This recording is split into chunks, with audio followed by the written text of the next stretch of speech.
lined up all pretty and beautiful. Okay. I didn't show an error. It says excellent connection. That's a lie. I was about to say that is a lie. So, Ha. hello, World Wide Web. I'm Dr. Shadow, the Universal Terror, and welcome to Live and Wired, episode 67. Hindsight is 2020. Joining, as always, we have that long-haired creepy guy. Yo. And the frustrated, distraught,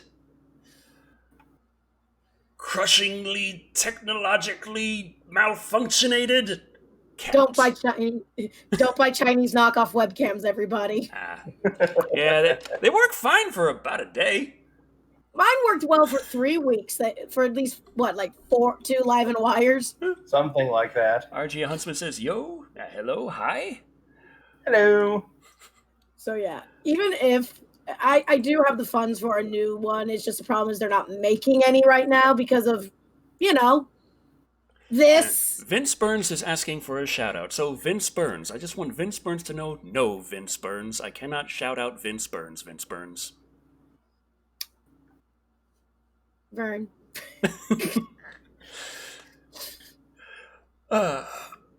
So, this week was your 34th birthday.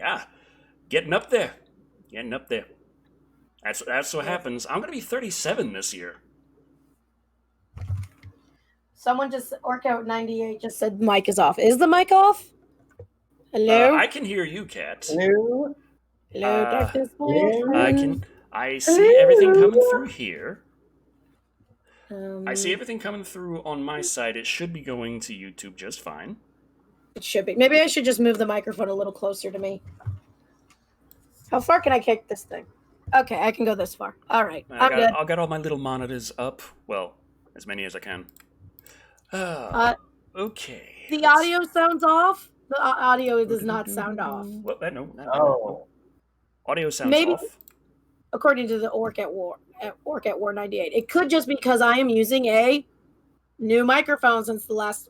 No, I used this one last time. Or yeah, the mic was the same. Yeah, there's all kinds of technology is techno. Okay, everyone's just telling me my mic works right. Also, it's Cat with a C. Sebastian not Cat Iman with a says K. they just turned 27. Feel like they're in their 30s though. I feel like when I was 27, I was already kind of mentally prepared for 30. I'm hitting 37 this year, and I'm already. When I thought about that earlier, I was like, "Oh, that's younger than I was thinking." I was just mentally already like, "You're 40, Decker. 40." When I was 27, I was very annoyed. We got a donation from Brevins Flicks and Games for $4.99. Thank you very Hey, much. Decker, don't scroll away. Hey, Decker, love your videos. So far, I've been reviewing movies for 2 years on YouTube. Would you like to collab someday? Have you reviewed John Wick? Collabs, I'm not good at just because I flake out so much. Ask creepy. Yeah. Mhm. There was an entire summer special we were supposed to do, wasn't there? 2 years running now. That's gonna.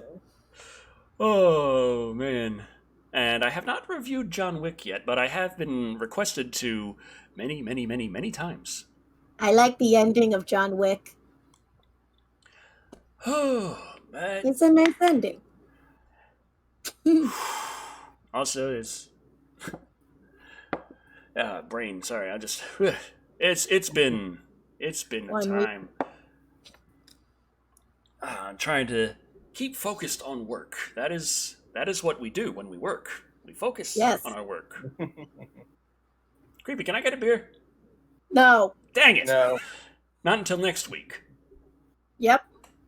Oh, Yeah. yeah, that's happening next week. Oh, sweet Jesus. Oh, The boy. problem is it's not babysitting the two who are going to be participating. It's the part of me having to watch The Stand. That's the torture. I still need to rip that for you both. Couldn't have done Carrie. Any of the Carries, even the musical Carrie. That would have been fun. Just for I know, it's things appropriate. like- It's thematically appropriate. Though I think like no one really cares about redacted anymore, though it still has to be redacted, I think, which is really confusing. Yeah. Mm-hmm. Eddie Herda just said hello, Decker Shadow. Hello, that long haired creepy guy, and hello, Cat. Hi. Hello. Why am I waving? I don't have a... But yeah, there's. Oh, we do have little bitsies of newsies to get intozies. And the theme of this particular episode of Live and Wired is, hindsight is 2020. Ha! See what I did there? Wordplay. And so you have, of course, the thing you always have in every single Live and Wired, talks of sequels and reboots. Just endless. You will get it again and again and again. You paid for it before, why aren't you paying for it now? You're going to watch this remake even though the original was better.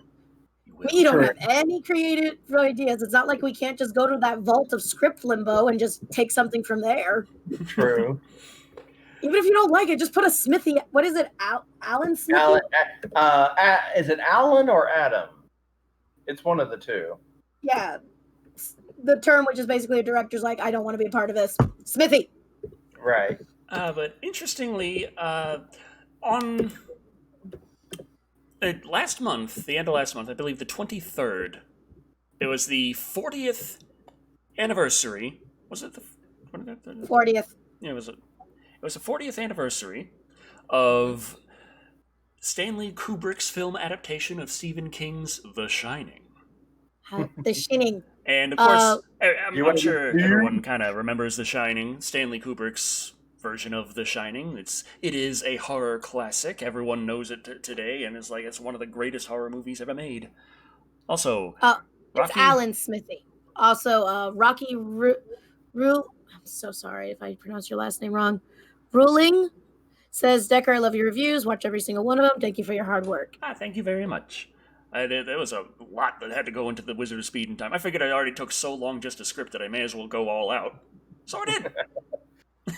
Also, little hint, if you're living in Texas and you decide to roll around in the grass, take a shower immediately after. Bites. Yes. All my elbows and stuff. Same here in Florida, kids. Yeah. This is grass safety with Decker and Kat. Will I ever review the Scream series? I have reviewed the Scream series. I watched his review of the Scream series. That's a question, because I don't necessarily have anything against it, but I've never felt too enthused that I must focus on. What about what I know what you did last summer, which is about. I want to review that just because it pisses me off. Because of the third one. Which part? Decker, which part pisses you off? There is horror to be found. There is a nice sense of dread that it can make. But then Teenagers. they bring out, well, shit's gotta happen like this in order for this story to work, and this that the shit is happening like does not make sense. Like, no, wait, no. No. And I got words. Many of them. $5 words even. But, yeah, Stanley Kubrick's The Shining, the first film adaptation of Stephen King's The Shining, referred to as Stanley Kubrick's because King hated it, and he went ahead and made a TV miniseries of The Shining his damn self, and, well, that hasn't aged nearly as well. The animated foliage. Topiary. I couldn't think of the word It topiary. happened in the book! I know, but 90s TV CGI. Yeah, I mean, that's kind of why Stanley didn't do it in the movie, because it was going to look hokey. What about if they did like stop motion CGI? That way, that's not CGI then.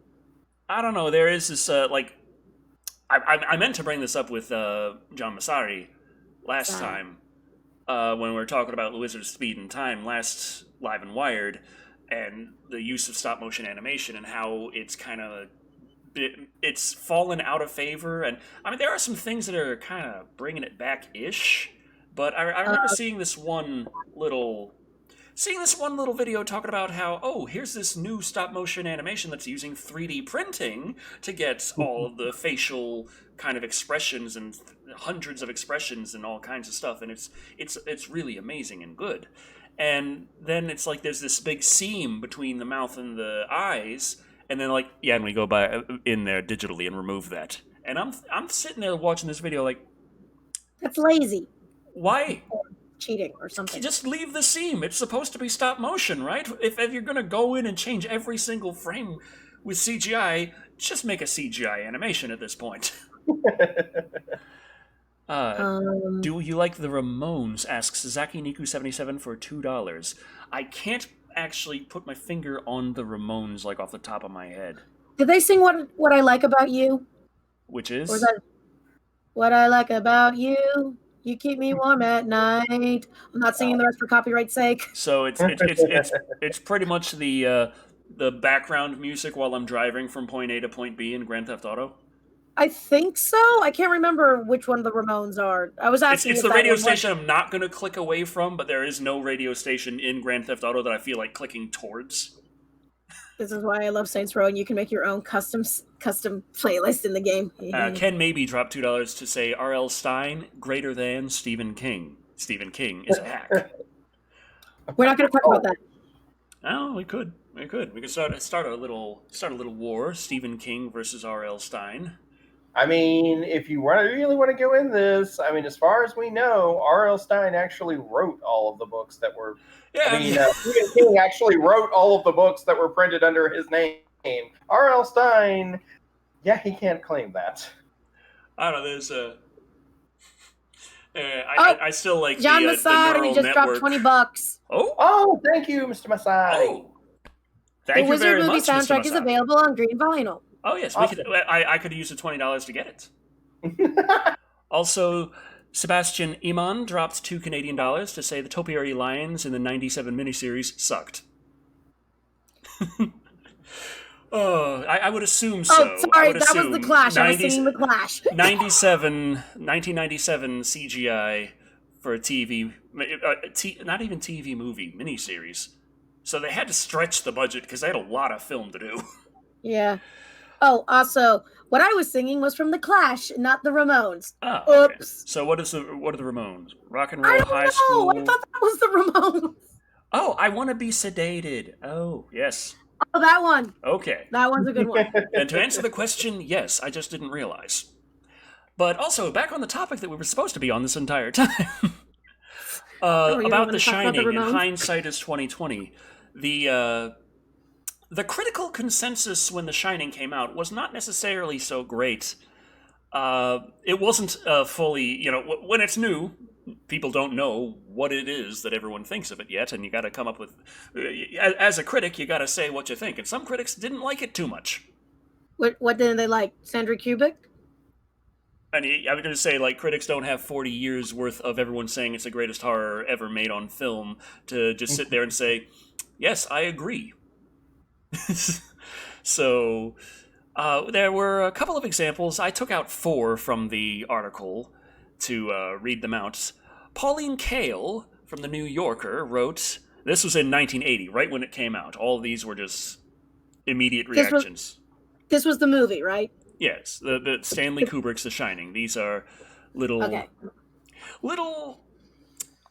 snippets of reviews from critics in 1980. So Pauline Kael said, though we may admire the effects, we're never drawn in by them, mesmerized. When we see a flash of bloody cadavers or observe a torrent of blood pouring from an elevator, we're not frightened, because Kubrick's absorption in film technology distances us. It's pretty much, it can't be scary because it's just too damn sterile.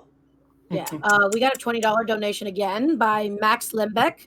Just stopping by to show some love while I cook dinner. Love the review today. Excellent work, as always. Thank you very much. I actually showed, I was doing the stop motion effects first to get them out of the way. And I showed Kat a little bit of what I was working on. I was impressed. I'd like to point out I do love stop motion. I don't know why, but I kept watching it over and over again, just watching the little dog spinner. There's always that one bit in stop motion I'm going to hyper focus on. Well, it's like it was very difficult. I don't like how I moved around so much in it. Yeah. But I I wanted to have things moving around in the background, so I'm not just stop motion animating myself, which is just very slowly lip syncing. And taking pictures every now and again. So I went and I moved everything, and then I did the next frame, and then I went and moved everything, and I did the next frame, and it would just John Massari is saying do more stop motion. I would like to. I enjoy it actually. I hadn't done it in 20 years. Me and my brother all the time we used to do little stop motion little things. Like the way I explain it is we played with our little action figures just like every other kid. Except when I'm there like, I am the big green muscle man and going to crush your skull, and he comes in with, well, I'm going to ride in on the dragon and breathe the fire on you. What we did was we were like, hey, this is an idea. This is actually, we could do something with this. Okay, let's write it down. Okay, record the lines. I'm going to do the voices. You're going to do the voices? Let's do voices. We're going to do voices, record these lines out. Okay, now let's get these figures together. Okay, we're going to put them down. Okay, get the camcorder, big-ass camcorder, the VHS cassette in there. Just press record and then press stop. And then move it, and then press record and then press stop. And we go into the edit. We add the stuff together in post. Decker. Your syllables have fused together. Breathe, Decker. You sound like fun. me. It was fun. It took forever, but we made some interesting little shorts together. Also, we have 3 donations while you were talking. Thank you. Becky Nico 77 donated $2 going, when will you review the Ultraman movies? Ultraman. Creepy hasn't bothered me to do that one yet. Yeah. Well, now you get the ammo. Thank you, Zeki Hino. Movies with Josh asks, who's that fat guy? I'm Decker Shadow, the internet personality of the best hair. Or are we talking about the fat guy? Hi, I'm... I've been putting on a little bit of weight, I know, but it seems a bit harsh.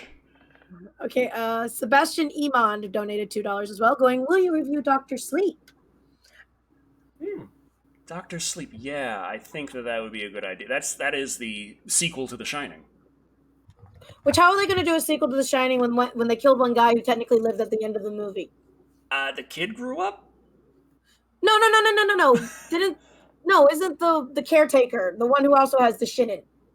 Well, yeah, he's dead, but the kid still has the shinin. It's not like it's not. Well, even Jedi powers weren't necessarily supposed to be hereditary, but. No, I was meaning, didn't the guy with the shinin, the caretaker, die in the movie? Yeah. But yet in Dr. Sleep, the book, he was supposed to be alive. Well, he lived in the book. Yeah, that's what I meant. Well, I'm pretty sure Stephen King still doesn't like Stanley Kubrick's The Shining. Like, the 40 years of everyone saying is great, it hasn't changed his mind. Okay, we also have... Quit that. Crazy Reddy Moo said, Slappy is creepier than it, no contest. Slappy the Clown? Slappy the Clown. I guess. And also Sebastian Iman. Yes? Sebastian Iman, $5 Canadian, going crazy reboot. I hope they do Slappy right in the Goosebumps reboot. I was about to say, I think Slappy was also the name of the dummy in the Goosebumps franchise, so I was wondering if that was what they meant. That's what they meant, and now I'm going to have a little PTSD trauma right now. I'm thinking like, should I just change my icon and name on Twitter back to Complain Until You Die? The lovely neural network Goosebumps titles. Complain Until You Die. That was a fun month. That was a good month. I liked that month. That was a nice month. It was crisp. We have more scathing reviews or bits of scathing reviews for The Shining back from 1980. There was one written by Variety, though it was published in Variety, but the writer, the specific name of them is unspecified in the. There's a movie called Pro Wrestlers vs. Zombies.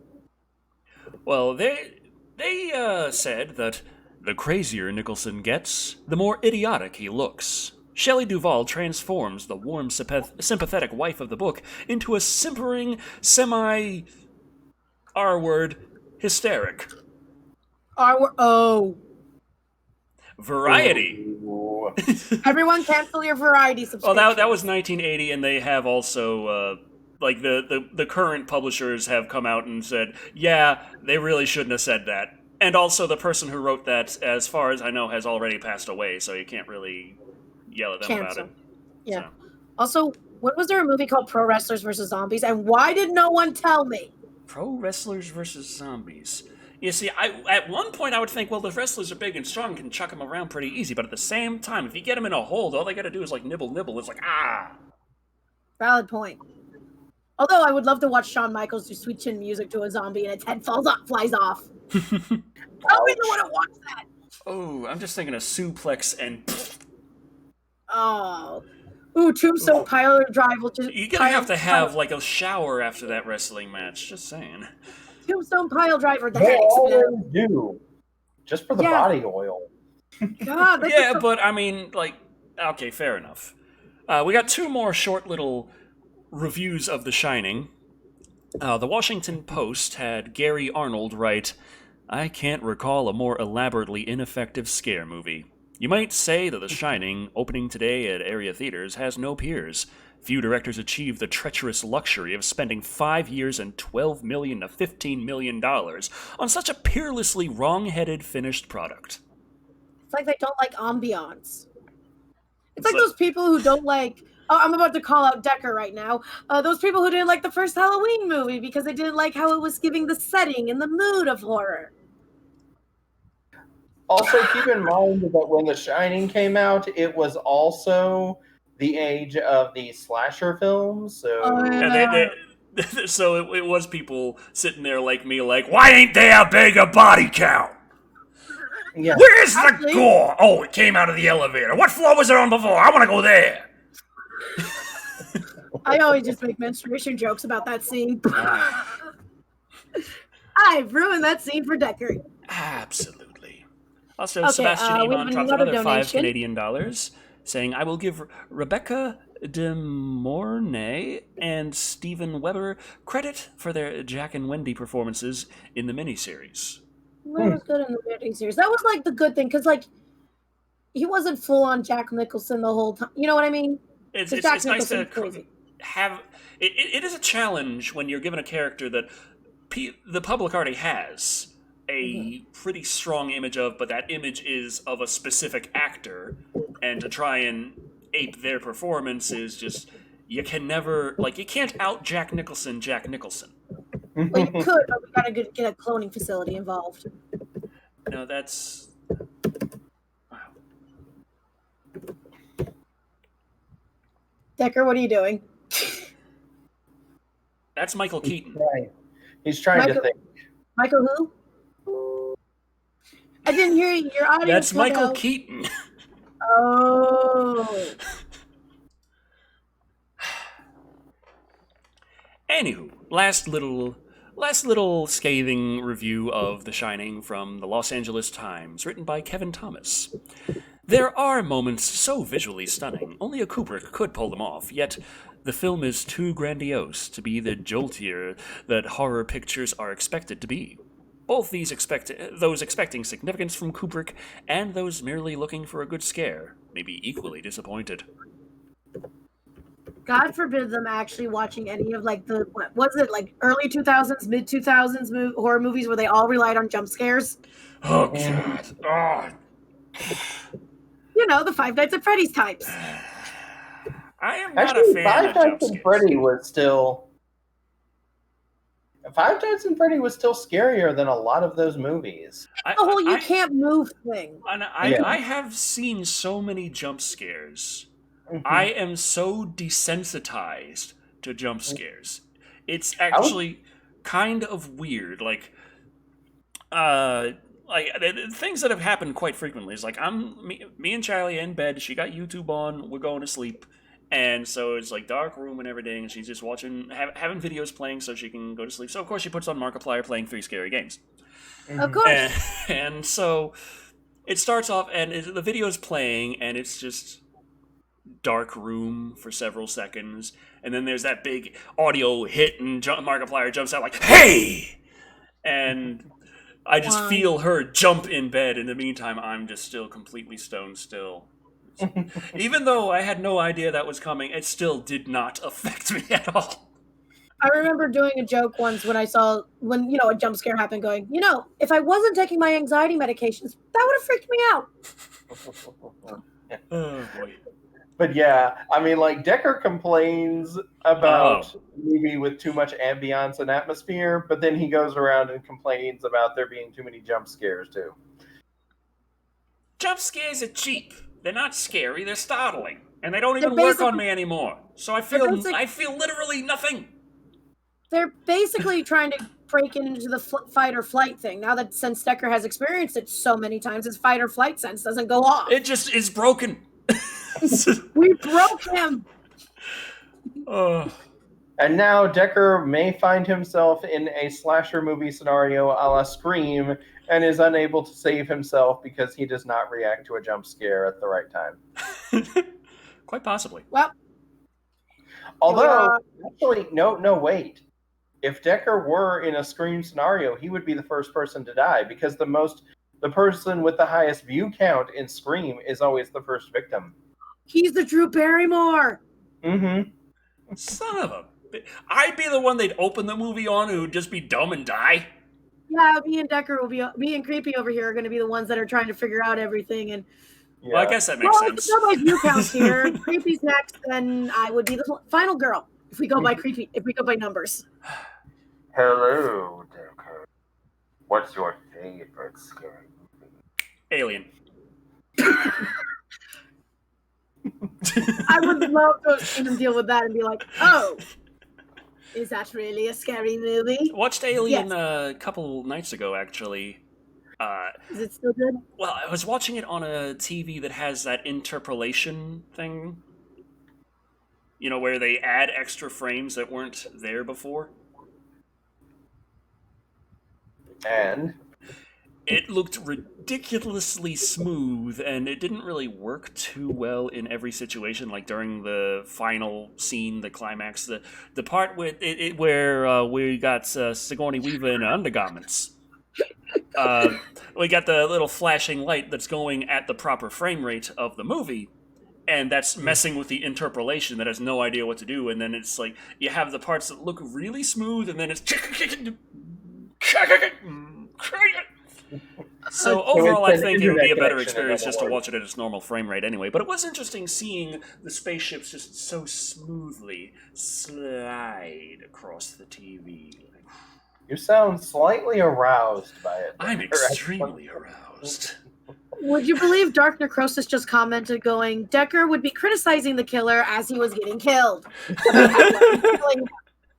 Decker would be criticizing the killer as he was killing him. A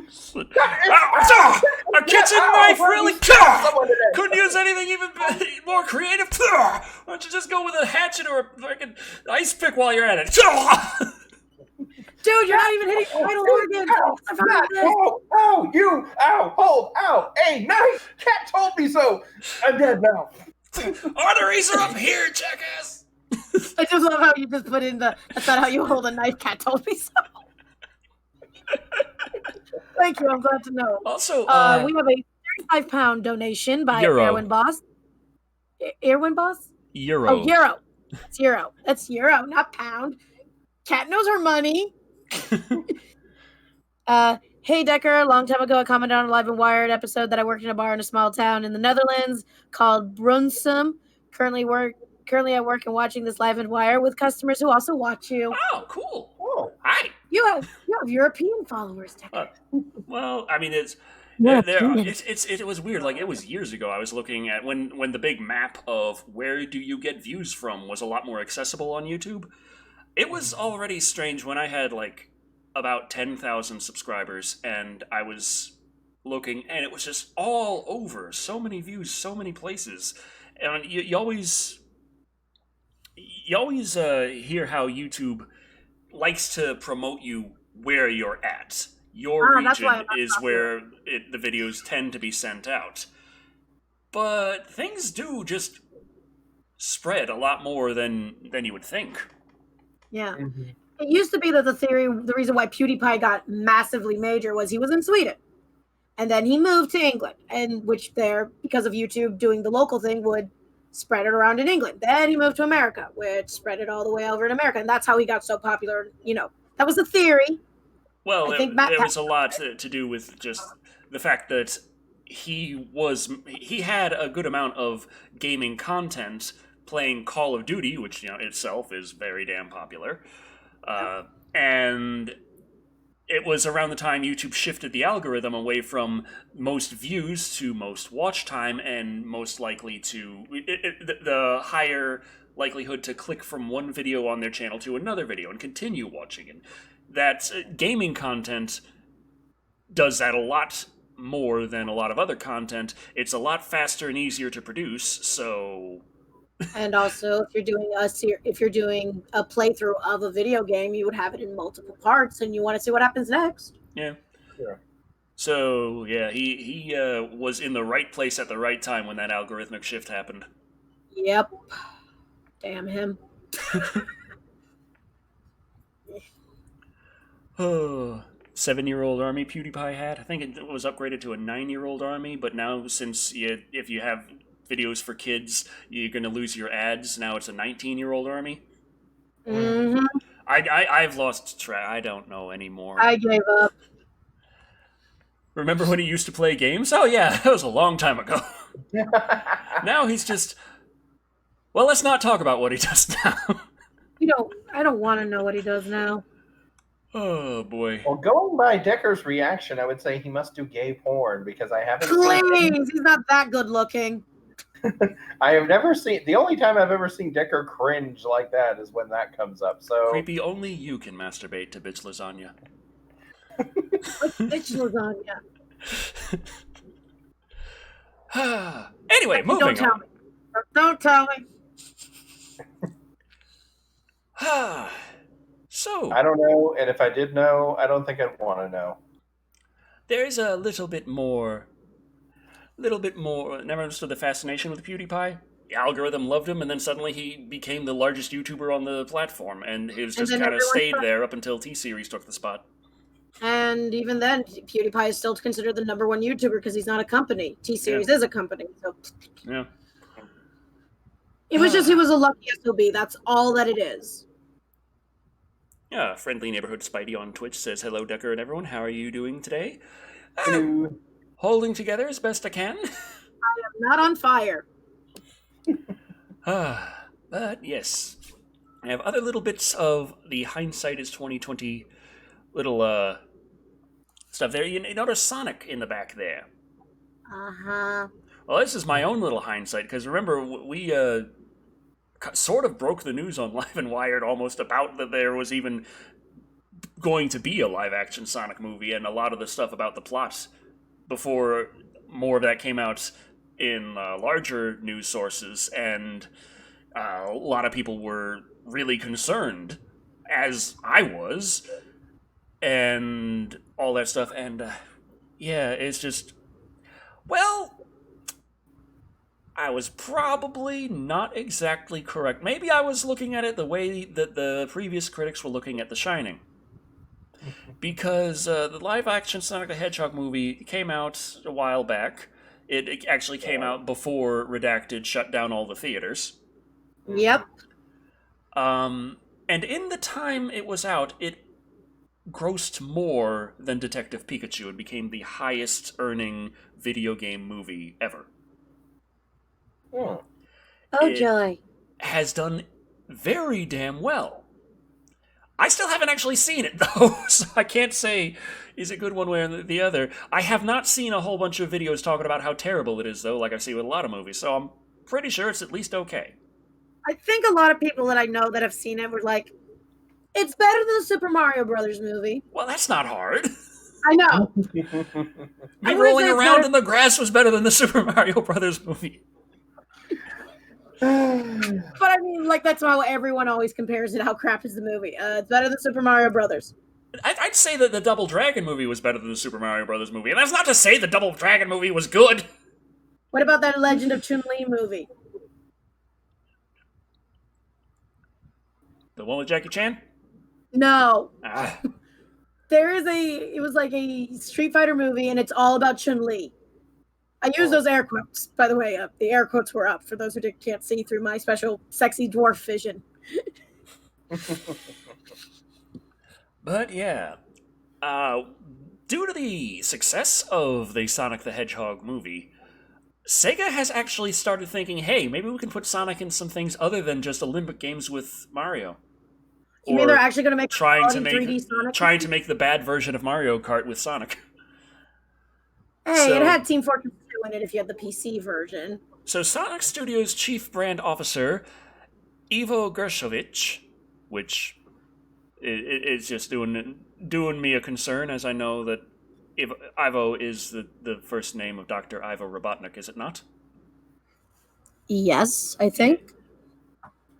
So, Ivo Gershovich had stated, "The team and I have been building the Sonic brand over the last 5 years, and what may have been headwinds initially when the new team was formed are turning into tailwinds." They added, "From the inside, working on a brand that was viewed as nostalgic previously that has become very relevant is like pushing on a big snowball to help it gain speed, and then it starts picking up momentum and starts rolling faster and faster, and then suddenly it's about just trying to keep up." And not only are they looking into making more Sonic toys, so maybe actually make a mainline Sonic game for the first time in a while. I was about to say, how about make a Sonic game that's 3D and not crap and not like rushly made? I'd like that. It'd be nice to actually play a real fun, well-built 3D Sonic game. Haven't really done that since Adventure? I don't know. That was buggy as hell. Yeah. Mind you, I've never played a lot of Sonic games. I've just watched people play Sonic games. I know of the legends. Sonic in cars. Why did it have to be cars? Well, otherwise people would say it'd be like Sonic R, which people also didn't like. You know there was a Sonic racing game that was like running racing, right? Yeah, Sonic R. Oh, right. I had the Tiger Electronics version of it.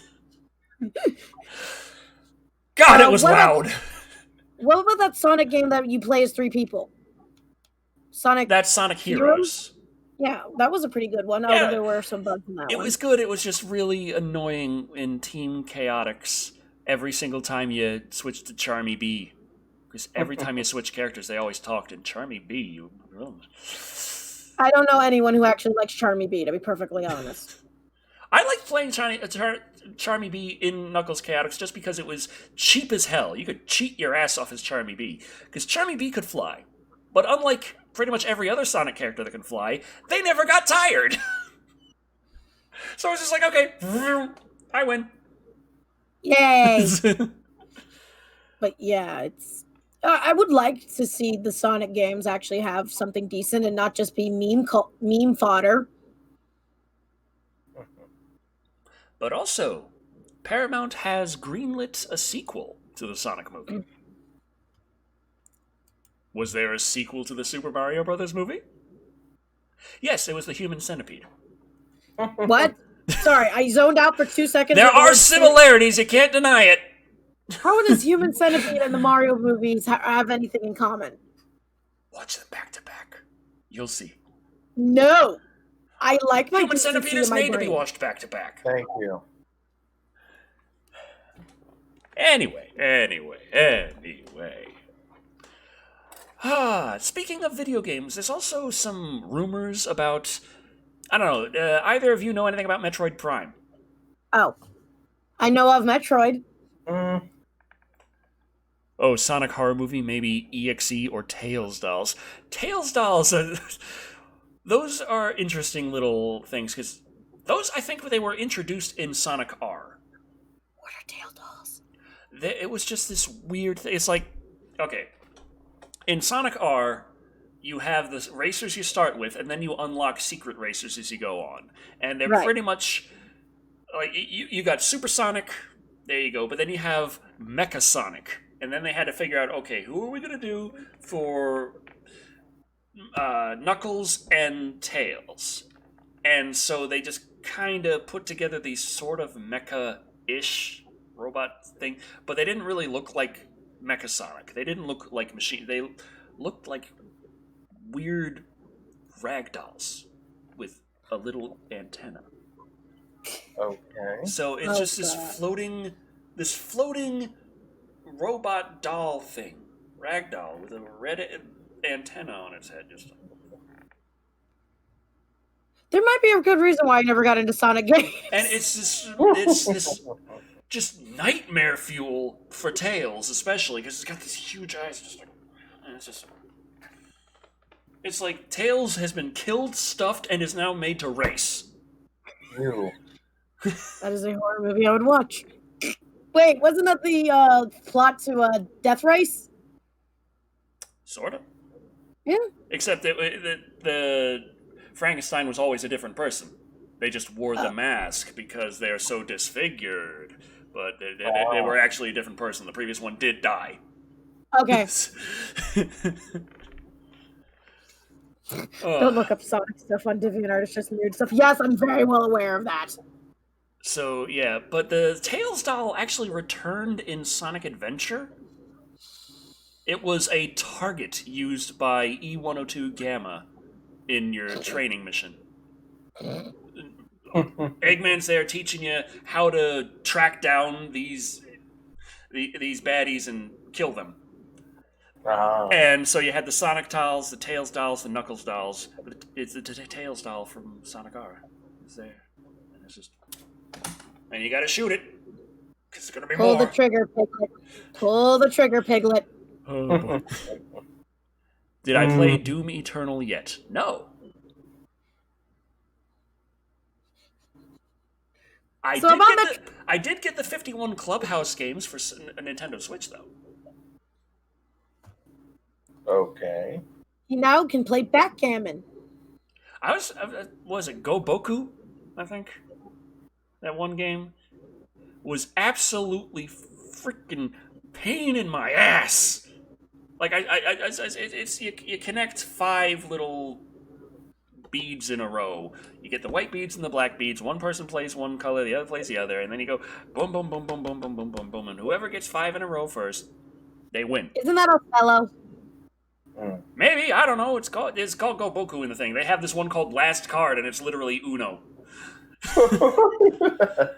Anyway, what about Metroid Prime, Decker?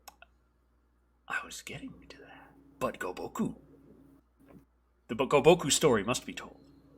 As I played through the easy, the normal mode. No problem. Won at Go Boku. Then it moved on to hard. There's 4 difficulties. Normal, hard, amazing, and impossible. And hard was kicking my ass over and over and over and over and over again. Well, it's like they actually upped the difficulty in an AI. Yeah, and it took me like 20 damn minutes before I actually managed to beat the damn thing once. You ever try to do Dead or Alive and try to get the impossible sexy swimsuits? Now those just cost money now. Yeah, but it used to be you had to fight the AI to beat it, and the AI actually had prediction technology. Oh. But, yeah. That was back when I still played Dead or Alive. But since they just made it so everything's behind a paywall, and the paywall is ridiculously expensive, I just stopped playing. I mean, if they did paywall or do this thing, I wouldn't be so miffed. Yeah, I mean, I would if...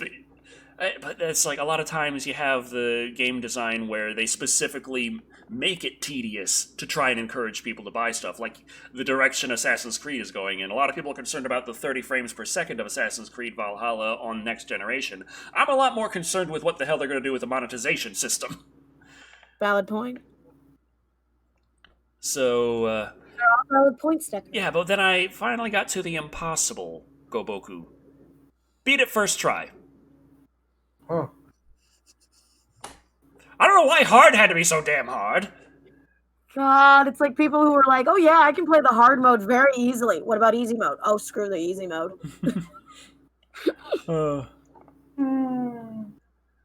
What the hell, where is Live and Wired 68 Shadowrun SNES Mayhem? Now, we'll be getting drunk on 68. True. Wait, I thought it was 67 you were going to get drunk on. This is 67. Oh, Okay. Anyway, about Metroid Prime. Cat cannot math today. Please forgive me. Anyway, hi.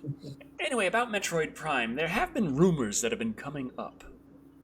This Swedish retailer has listed Metroid Prime Trilogy for Switch for a June 19th, 2020 release date. They have since removed the listing. Wasn't there something like that involving Diablo 3 years ago? I don't know, but there was also something from this very same retailer where they said that Metroid Prime Trilogy was coming to Switch, and it was going to be revealed at the 2018 Game Awards before a February 2019 release. Okay. Oh no, I'm thinking of the Canada one, which accidentally released that. Oh yeah, we're doing Rage 2. Yeah, that's what I'm thinking of. Hello, Simone. Bonjour. Why did I say? Freemium games remind me of the Canada Builder game from South Park. I don't remember that. I think it was in one of the South Park games. Was it a just kind of a satire of the freemium model? Yeah. I remember there's a video game that is I don't know if it counts as indie or not, but it's called DLC Quest. Oh, I got that. I remember that. I love that game. That's a side-scrolling, pixelated. I'm pretty sure it's indie. It's only like $5. So yeah, it's got all the. It's a basic puzzle platformer kind of thing, collect-a-thon. You got to collect the coins, but then you use the coins for DLC to get past the obstacles or to get certain things. And the DLC is like being able to go to the left, animation, able to jump, music, get the gun. And there was zombie mode. I remember with the big billboards advertising things in the back, and it was like, turn off ads with this DLC. It's like, okay, got that DLC. And it didn't remove the billboards, it just changed them to billboards for the company that made the game. And then there was like, they had the zombie mode. Don't know why we're putting this in, but everything sells more with zombies. I'm surprised you guys didn't put the thumbnail as Daenerys Dragon burning down the city with Ed crying. Because I don't know much about Game of Thrones, so... Yeah. Is that on TV? Because then I don't watch it. I stopped watching when the hot guy Drago died. Okay, no, I survived like half a season afterwards, just so I could see if Daenerys was doing well. Julius Snazer on Mixer says, people like zombies. Do you like zombies? Me or Creepy? I gotta say, when they brought in the zombies in EDF Iron Rain, I really wasn't expecting it, and I enjoyed it a lot more than I thought I would. There's that, true. I like zombies when done well, and they're not just putting zombies there because we couldn't think of anything. Like, there's a problem with oversaturation of zombies in media, which is a problem. But when you do something and you twist it on its head, it's fine. Well, it's like the zombies in Iron Rain are zombie ants. Oh, based off of cordyceps. What you gotta understand here, Kat, is that the ants in Earth Defense Force are kind of like ants, but they're absolutely gigantic. So cordyceps they will pick you up and eat you. He keeps trying to convince me to buy this game, I swear. So, there's just the one mission Creepy and I and Numbers just started off on, and it was just like, it looked like a horror set. Everything was all dark and dreary, and there's a little fog, and it was just a whole bunch of dead ants lining the street. Dead ant. And just crashed vehicles everywhere, a bunch of dead ants, and it was like, okay. But there's also a bunch of gems, so you just want to go for it and collect the gems, so you're going in the middle of all of this death and just really not very welcoming looking stuff. Collect all the gems and stuff, and then you're there, and you're like, surrounded by a whole bunch of dead things. And then the gas comes in. The weird, mysterious green gas, and the dead things start to move. And dun, dun, dun. They are animated differently from the normal ants. They're a lot more unruly. They can still climb up on things, but then when they go to do the slam attack on you, it has a longer range, but it's slower for them to do. And when they do their acid spray like the other ants, that just shoot acid out their butt at you, they do it as well, but their acid is different, and it knocks you the fuck down. So, Sorry, I just laughed at the idea of acid shooting from an ant's butt. Also, the zombie ants take a lot more bullets than the normal ants. They're about twice as durable. So, and I've yet to see one ever drop a health gem. I can't get life from the dead. Decker, they're dead. What life are you going to be able to extract from them? I don't know. Hey, I'm taking damage. I kill you, you drop gems. I'd like some of those gems to heal me. What's that one just spell? like, blue. It's like, thanks, that's currency. I appreciate it. Blue. Have you ever considered you and Creepy doing a gaming session with fans on live stream? What would be a game that has enough players? TF2. Team Fortress 2, yeah. Sure. If you have the Serious Sam with that Serious Sam game with that modification that had, what was it, up to 16 players at once or up to 32 players?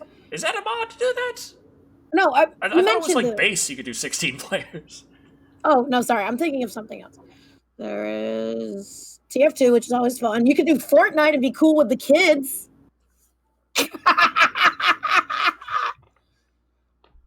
I'm going to be the bunny lady with the tights on her butt. Okay.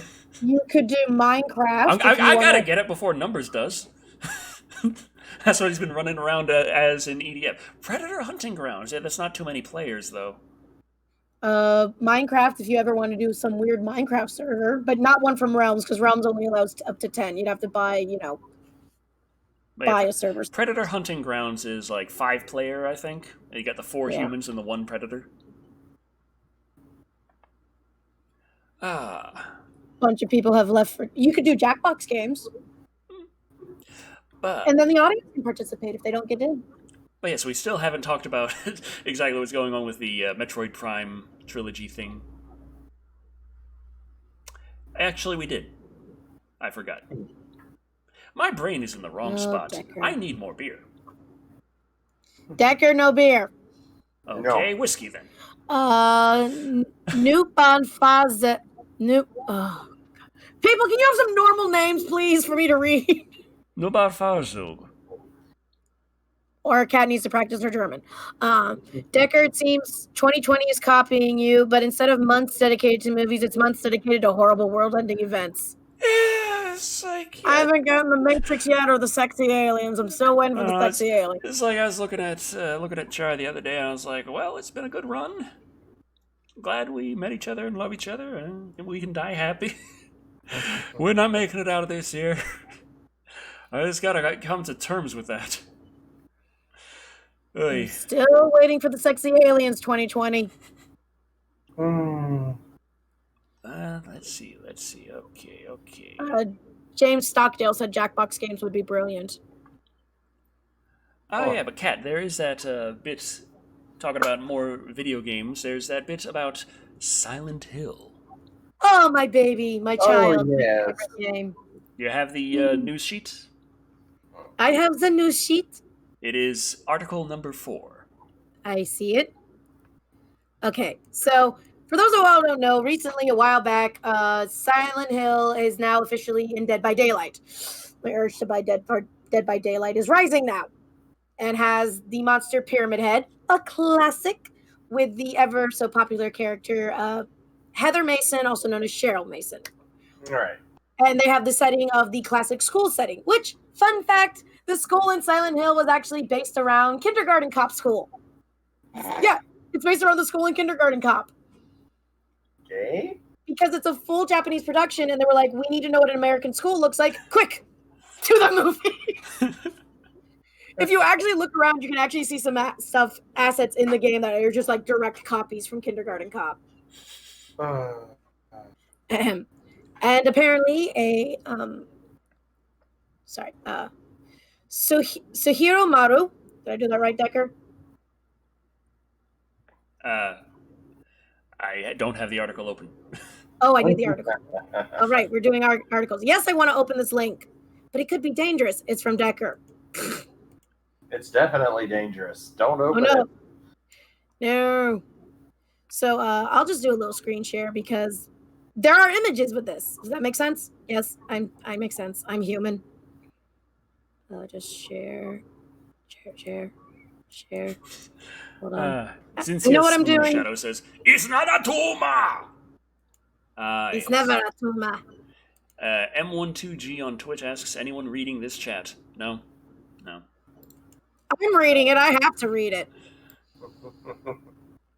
I'm the one who has to tell Decker when donations are done. That's true. Manga, or manga, as I say it, artists that tease the new Silent Hill is teasing again. Oh, they also cheered 50 bits earlier. Says, yo, DS, love your content. Found it while trolling for the Thing videos. And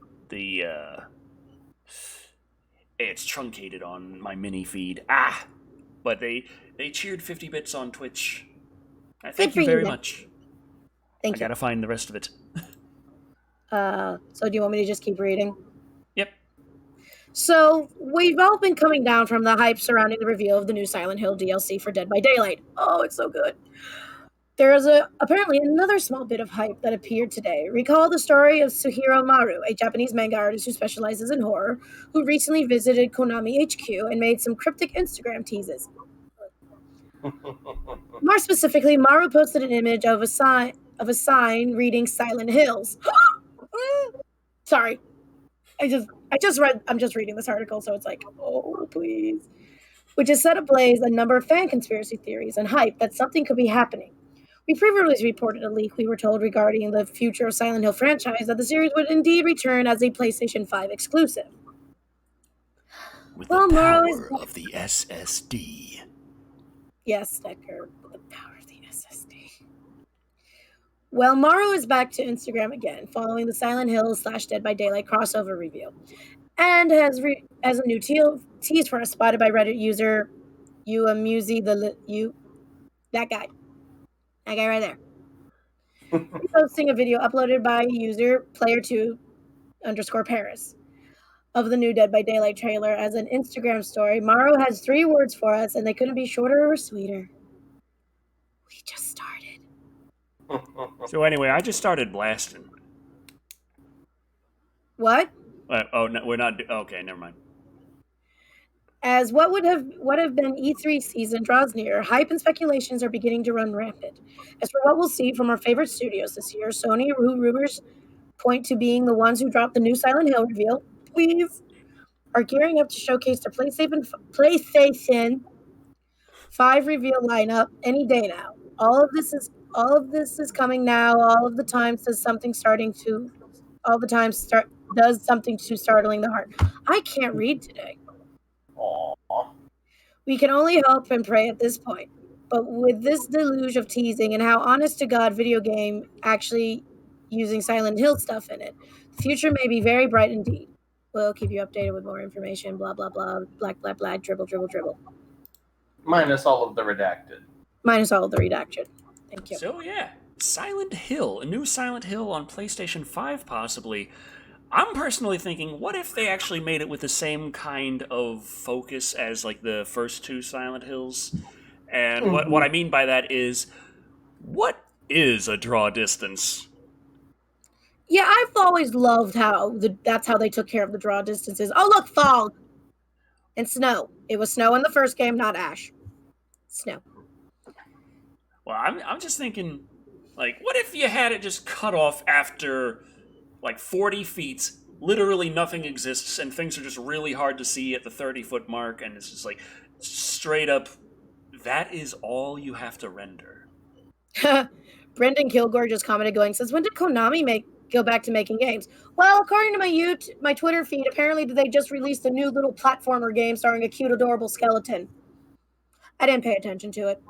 Right. Silent Hill is one of the only game series that can really get away with only rendering that small of a chunk all the time. Yes. And if with that kind of focus, I feel like they could really push the PlayStation 5 to put out graphics that would kind of make the Series X jelly. Yeah, good. And you could move around and quick load in all the assets thanks to the super fast SSD. I mean, I'm looking to get both systems personally, and I really like the look of the Series X, but I'm just saying they could do some stuff here. I agree. I think Silent Hill is right now with if they did just a small render area, they could put in some high quality graphics, no popping. Oh my god, no popping. And really good stuff. And as long as there's like a really good story, shit ton of symbolism. You need the symbolism. Oh yeah. You need it. Symbolism. Anyway. We could use a dual sense and just give you weird feelings in your hands all the time. Somehow like the sensation of a slug crawling on your palm. Oh! And somehow we make your hands feel clammy. Oh, that's just me. Oh, Decker. It's sad. I know. No, but it's just like, I want Silent Hill to be, I want people to know about the great horror that is Silent Hill. I'm slowly trying to introduce my sister into it, but she's too busy listening to SCP things. I'm like, come on, no. We're going to go away from this for a while. We're going to learn about my classics. Come on. Video game history. Simone J. Stogren says, Series X is a stupid name. Yes, it is. Yes. Technically, it's just called the Xbox. We call it the Xbox Series X so we know what one we're talking about. But technically, it's just Xbox. Oh, boy. But yeah, it's just like, the new Silent Hill game that was supposed to come out before Kojima left, I was looking forward to so badly. DualSense is a stupid name. Yeah. Like, DualShock 5 is just kind of what people were expecting. Yeah. A lot of people just out of habit are still calling it the DualShock 4 just because it's hard to retrain yourself after 7 years. Yep. It's just slip of the tongue. That's what happens. I've seen it in several videos. Yeah, it's like how I still call downtown Disney Springs what is called Disney Springs Downtown Disney. That's how I knew about it, and now I got to change it. What? No. Okay. Daco Anomouse on Twitch has donated 8 bits and says, "Creepy for president." Is he qualified? Does it matter? Valid point. That could actually be like my campaign poster. Vote for Creepy. You've all done worse. I think that's how everyone would win. I think they're talking about what the cutaway in the Jet Li movie, The One, where Decker was talking about what different alternate universe versions of ourselves was like his version was wielding a katana. Oh, God, yeah, I remember now. Yeah. What would an alternate version of Creepy look like? And you're president of the world. He was president of the one world government. My fellow utopians, as the world's only Nobel Prize-winning Olympic gold medalist rock star president with the power to make others climax on command, it is my humble privilege to accept the position of supreme immortal dictator and president for life of the one nation Earth government. We will be speaking to the sexy aliens later about peace. What's with me and sexy aliens lately? I was going to ask, what is with you with sexy aliens tonight? Hides the comic that I've been working on with it creepy. Hides it. Do I need to pre-order this? Yes, you do. Yes, you do. There are sexy aliens in this comic. That is very true. Yeah, there was no war in Creepy's world, says Eddie Herda. Aww. Yeah, we just define those as disagreements. Yes. Orc at War 98 goes, "Who's under that pyramid? Pyramid Head? Tommy, why so?" About. But yeah, I do have a little bit of redacted news-ish. Not the most, extreme redacted news. It's redacted and involves redacted, and I can't say what redacted is because it's been redacted, but it's also just a part of everyday life now, including wearing masks everywhere you go. And because masks are now pretty much like shoes or shirts, people want to do it in style. So, you want to know how you can do it in style? Buy off my Redbubble. I have masks for sale on Redbubble. Tom Savini has put together hockey mask personal protection masks. Beautiful, beautiful Jason Voorhees style ways to defeat the redacted. Which Jason Voorhees hockey mask, though? There's many different ones. Which one is it? It's half of one. Oh, excuse me. It looks cool. So, yeah. Also, really, Decker, you use the light theme on Twitter? Yeah. It's bad for your eyes, dude. I don't have eyes. What are those things in your... I was about to say, what are those things in your head, then? I don't know, but they keep moving. So... I think they look cool, to be perfectly honest, but those must be expensive. Yes, eyes. Yes. But, yeah. They're probably very expensive. I got some little cat face mask things. Like, I just got some kind of weeby face masks. So do I. I have a cat face mask, and people are like, "Oh, it's so cute." I just, I have people asking me, "Hey, where did you get that?" And I'm like, I can't even really remember. I bought it off of Amazon back in January when I first heard about this weird little redacted coming out of redacted. I think I bought mine like last year because the WHO going and telling everyone, "Don't worry, it's not contagious." Yeah, WHO has sent some weird stuff in the past. Darth or Croesus just go, "Wait, Decker doesn't have eyes? He's the new evolution of graboids." Wait, which one was the graboids again? There were those two. Okay. Oh, yeah. So, yeah. When are you going to do Godzilla King of the Monsters review? If not, then that's fine. Well, I do intend to. I just, for some reason, still haven't. I really, that's pretty much it, isn't it? Someone should wear a face mask that looks like their face. Oh, the uncanny valley, the uncanny valley, the uncanny valley. What about wearing a face mask that looks like another person's face? That's how you get away from surveillance identification. What if you have a face mask that is someone else's face? I'm pretty sure that's what you call the cops. Down, Leatherface. We're not in Texas right now. Oh, wait. I'm in Texas. That's how we do it. You're not Ted Bundy. Is it Ted Bundy? Yes. I look kind of like Manson. No, you don't. Manson had a shorter face. You have a long face, dude. You do not look like Manson. I mean, don't you remember, Decker? The internet personality with the best hair. And a face that's 3 miles long. I'm going to point out, I didn't say that. Creepy did. Not me. He was just... Actually, I was quoting something off of an anonymous posting site, so... But, yes. Technically not me either. Yeah. I have a little bit of remake news. What movie do you want to have remade most of all from the 90s? Oh, yeah. 90s. I was gonna say Up Periscope, but Up Periscope is really, really good, so no.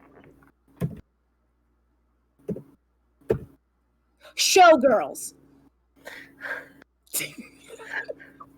Well, too bad we're getting Don't Tell Mom the Babysitter's Dead. Oh, okay. Aww. You know that movie was originally titled The Real World, but they changed it because MTV had just started making the Real World TV show? Yeah. You know there's actually 2 unofficial sequels to it? Really? First one is called Showgirls 2 Pennies from Heaven, which stars Penny, the character from, and it's definitely a home movie mess. And there's a second one, but I don't know any information about it. Did I cut out? No, I just confused why you're talking well, about. You guys I look thought all you were talking choppy, about Don't Tell Mom Babysitter's Dead has 2 unofficial sequels. But evidently not. Oh. So, we have a little bit from this article, and it reads that the new version is said to be a modern-day retelling of the story, and it has been described as diverse. It is going to center around a black family, but apart from that, we don't know any details about the movie. Oh, yes. So- yes. When we say diverse, we don't... It's like saying the movie's feminist just because it stars a woman. Yeah, it's like we don't know anything. It's like, well, then you don't know anything.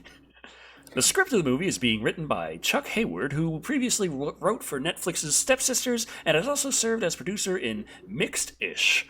The reboot will be produced by Justin Napi, Juliet Berman, and Oren Segal. Michael Phillips, Julian Mario, and Tova Leiter are serving as the executive producers. There are people in the chat that are still shocked that there's a Showgirls 2 and another sequel. Oh, boy. Did Gem and the Holograms remake live up to the hype? There was a remake of No. Gem and the Holograms? No. There wasn't, or they didn't live up to the hype? It was the live-action movie that was... Holograms live-action movie, but no, it did not live up to the hype. It was garbage. I'm not even a Gem fan. I'm like, this is offensive to Gem fans. Offensive in general, and offensive to Gem fans. It covers all the bases. Although the whole thing is like, I did like the idea of Kesha being the lead singer of the Misfits. That was like the only part of the movie that anyone liked was seeing Kesha play pizzazz. I wanted a whole movie around that. I know, right? I'm not even a Gem fan, and what I know is from Creepy. Thank you, by the way. You're welcome. Thank God it's not that Seagal. Yeah. So it's like, Oof. I would have preferred it. I would have, but no, we had to focus on whatever that was. What was it? Face mask of Scorpion from the first Mortal Kombat movie. Oh, that. I was thinking like Scorpion face mask. Isn't that just like yellow from the first Mortal Kombat movie? Yes. That's got some detail on it. Yeah. Did you ever see the guy who basically Get some white eye contacts to go with it? No, Decker, no. You can't see out of... Decker, if your vision is crappy now, putting on white eye contacts are going to make your vision even 10 times worse. And then just get a long piece of rope with a big spearhead on it. Decker, no. And politely ask people to decrease their distance from your location. But that breaks the rules of social distancing. I will find ways around this. Did you ever see the guy who actually... but you've got the mask, it's okay. No. Okay, fine. Yeah. Did you hear about the one guy who made the CPAP machine mask, right? But he made it look like the face hugger? He's such a huge horror fan. He basically made it to cover his CPAP machine mask, and it's still all 100% functional. He puts it over his face at night. It scares the grandkids, but it's awesome. Well, okay. Nerd Musk asks, what if they're prescription white contacts? Sadly, when it comes to cosmic contacts, I've actually looked into this as a person who was wanting to do contacts for cosplay. Prescription cosmic contacts aren't really a thing. What if you get prescription contacts and you just put nail polish on them? That's a really bad idea. And then put it in your eye. That's a very bad idea. What if you just put nail polish in your eye? Decker, do we need to take out the middleman here? Decker, shall we go over the cosplay safety video?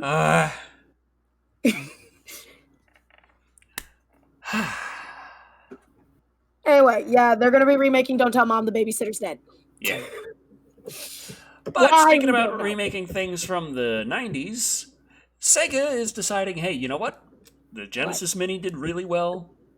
I mean, it's like Nintendo was like NES Mini did insanely well. And they're like, okay, SNES Mini did well enough as well.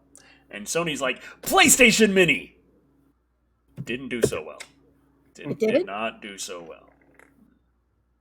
You would think. They kind of fucked up the emulator. Things didn't really go quite as well as they should have. And they were charging a lot more for it. And Nerd Musk just told me something that's really disturbing. You can't tattoo your eyeballs.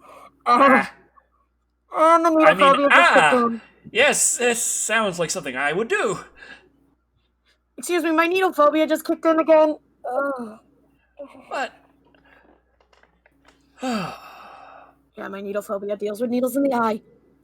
Dead Space 2 was not a fun game for me during that one bit. So Sega actually put out a Genesis Mini that did really well. They stopped working with AtGames, who had been making a ton of Genesis, cheap plug and play consoles and little handheld systems. And just this, anytime you want to get a cheap knockoff Genesis, if it's from AtGames, it's technically not knockoff. That's why they can have all those Genesis games on it, because they were working with Sega, but they were also kind of infamous for the fact that the emulator wasn't really that good. The sound did not come out right. It had weird garbling going on. There's lots of little issues with the AtGames things, though it technically functioned. Well, Sega decided to go above and beyond for the Genesis Mini, and that came out and did really, really well. And people were very impressed with it, and they liked it a lot.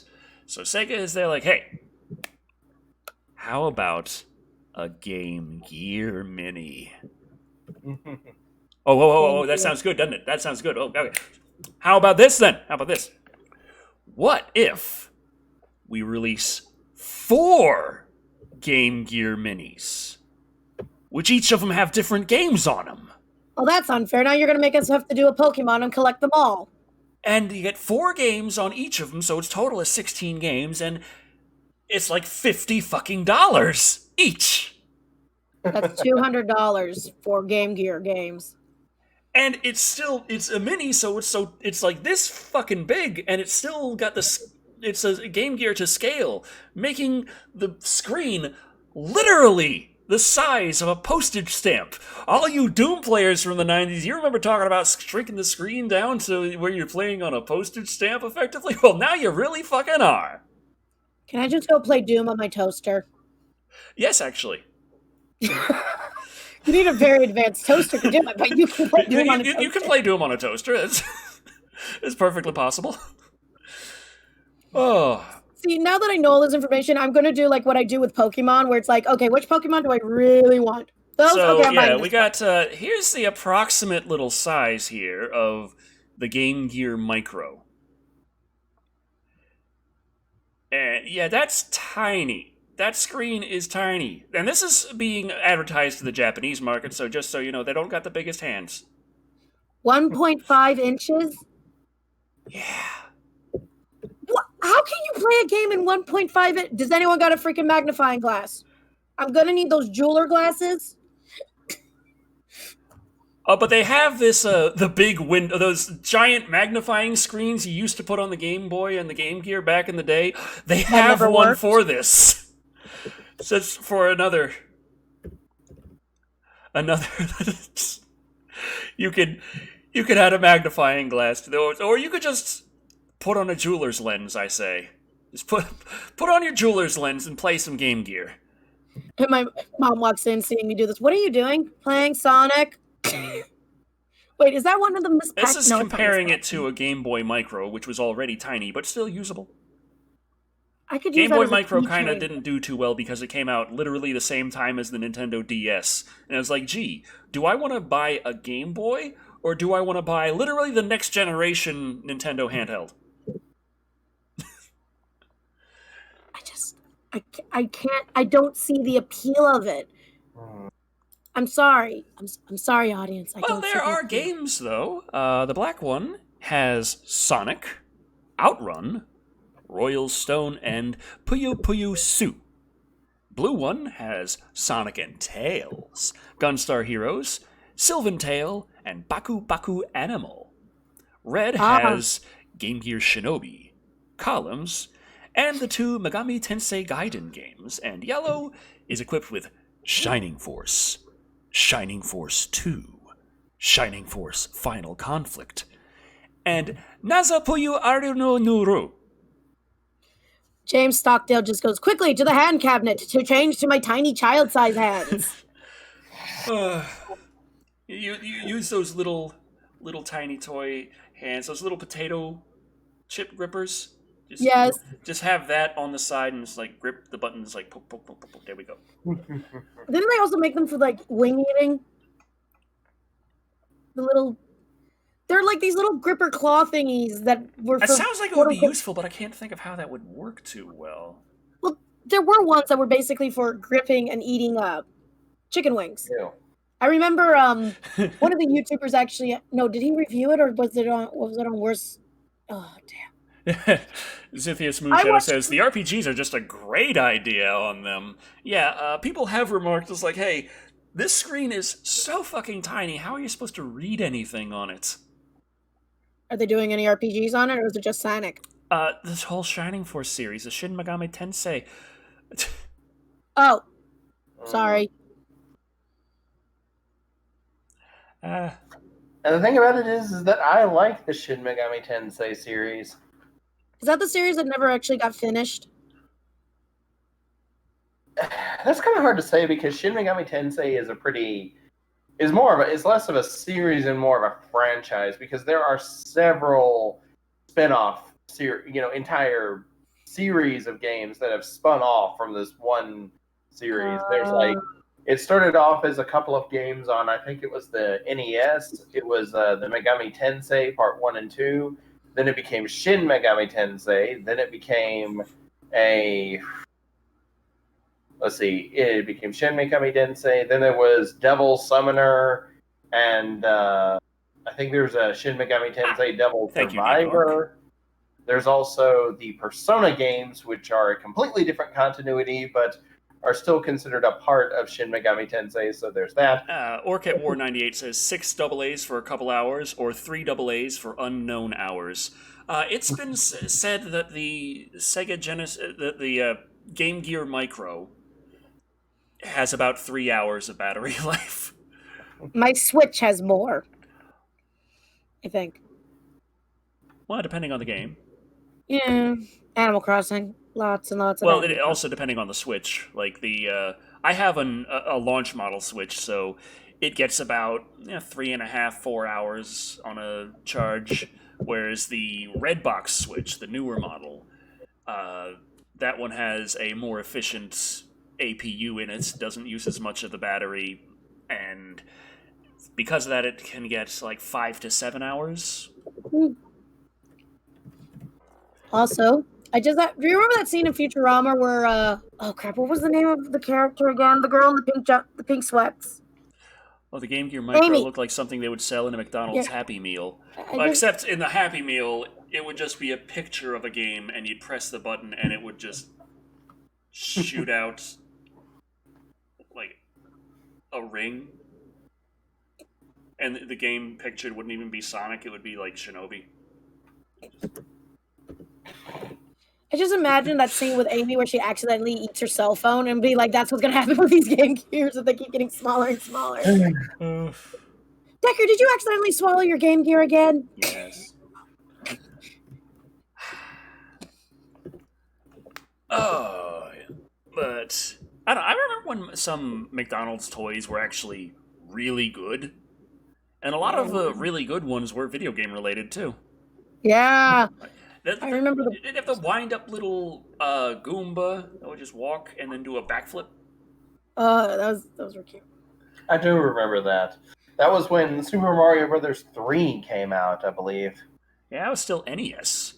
I remember when at Burger King, the first Pokemon movie, they had some of the really good, they had the little fake cardboard cards that you could collect. But you had some really good plastic figures, and if you paid extra, you could get the 16-karat gold Pokemon card. No, not game. No, not legal. Well, yeah, it was 16 karat. It was gold plated, most likely. In the special fancy Pokemon Pokeball that was shiny, and you could push a button and it opened. It would hold a little card. Yes, I had one. I still have the card somewhere, actually. Oh, McDonald's would give out Tiger Electronics Micro. Oh god. I remember was it McDonald's or Burger King that went crazy with the mini Beanie Babies? I think it was McDonald's. Actually, now I can't remember. But there was the teeny Beanie Babies. Yeah, the teeny Beanie Babies. Didn't they do a whole parody of it on Third Rock from the Sun? I never watched Third Rock from the Sun. I'm the only one. Okay, gotcha. No, but yeah. Goomba, but it's not wind up. Has a suction cup on it, and you press down, and it pops up and flips. I started remembering it. Or was it just? There could have been different Goombas. I remember my awesome Or gargoyle maybe I'm swords I mixing it used up in to my have. mind. Maybe there's something else that was wind up. Or maybe I'm Maybe it just was- stupid. Maybe it was a I what could was just be Mecha stupid. Bowser? Not Mecha Bowser. Mecha Koopa. You know, the teeny tiny wind up Koopa looking thing from Super Mario World. But what if there was a Happy Meal of Bowsette? Japan. It wasn't Japan that came up with that one. I know. I thought it was a Japanese artist that came up with the idea of Bowsette. A lot of Japanese artists took Flocked. it and ran with it, but I'm not sure exactly the nationality of the original comic, unless you want to talk about like way back before the trend and everything, and the name Bowsette and spreading around. There were like stories written in Japan where Bowser kind of, yeah. Yeah. There's a Mario and Luigi RPG, the first one actually, where Bowser gets possessed by a female spirit and fuses with this Yeah. female big bad evil guy and gets boobies. Yeah, Bowser get boobs. That's been happening for a while. Yeah, it's actually very It's common. just fate. Just let it go. Bowser, we know what you're trying to tell us. It's okay. So Bowser actually Bowser Jr.'s mom and dad, they reproduce asexually. I have solved it. Shut up. This has always buggered me for years. Who's Bowser Jr.'s mom? I think I solved it. Okay. Well, speaking of trying to figure out the origins of things, our 8th article is about Ridley Scott and the Alien prequel movies. It was supposed to be 1, and then it was supposed to be 2, and then it was supposed to be 3. Please don't tell me. But after the second came out, Disney got the rights, and they were like, yeah, never mind, stop. Thank God. So, I mean, Prometheus is a great movie. There's no concrete plan set forth to go ahead and make any more Alien prequel movies, but Ridley Scott is quoted as having a desire to make one more that might also become a trilogy at some point. But the quote is, I still think there's a lot of mileage in Alien, but I think you'll have to now re-evolve. What I always thought when I was making the first one was, why would a creature like this be made, and why was it traveling in what I always thought was a kind of warcraft, which is carrying a cargo of these eggs? What was the purpose of the vehicle, and what was the purpose of the eggs? That's the thing to question. Let the fanfic writers figure that Who, out. why, and for what purpose is the next idea, I think. I can't fault him for not trying something new. No. But holy hell. Like, I am not a fan of Prometheus and Alien Covenant. I just feel like it's so many. You would think that the person who directed the original would try and make something that felt a lot closer to the original. Yeah. But he has evolved a lot as a filmmaker since then. Yeah. And God, it's just this whole thing about, let's ask the question about the origin of life. I don't want to get that deep while watching aliens eat people. And let's never answer the question about the origin of life, but let's ask it again in the next movie. And I'm like, God damn it, stop. Just stop. Please, I get you want to be all philosophical, but please stop. Why were these aliens created? I don't know. Evolution. Well, let's break out the science. Decker, break out the science. Anthony Hudak says, just say they were being used as a weapon against the predators that would tie into the universe. Fine. Boom. You're done. So I would think that if the space jockeys were a spacefaring and relatively badass race, predators might be a bit of an annoyance to them.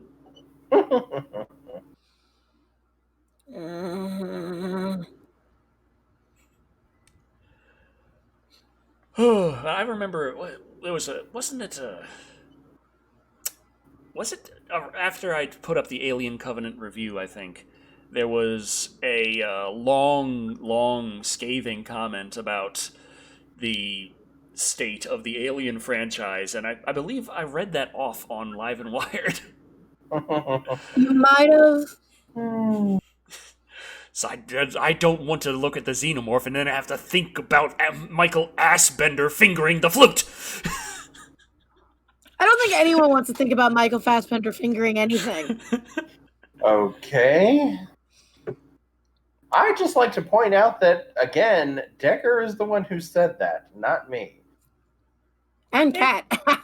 And Cat. It happens. Yeah, but it's just...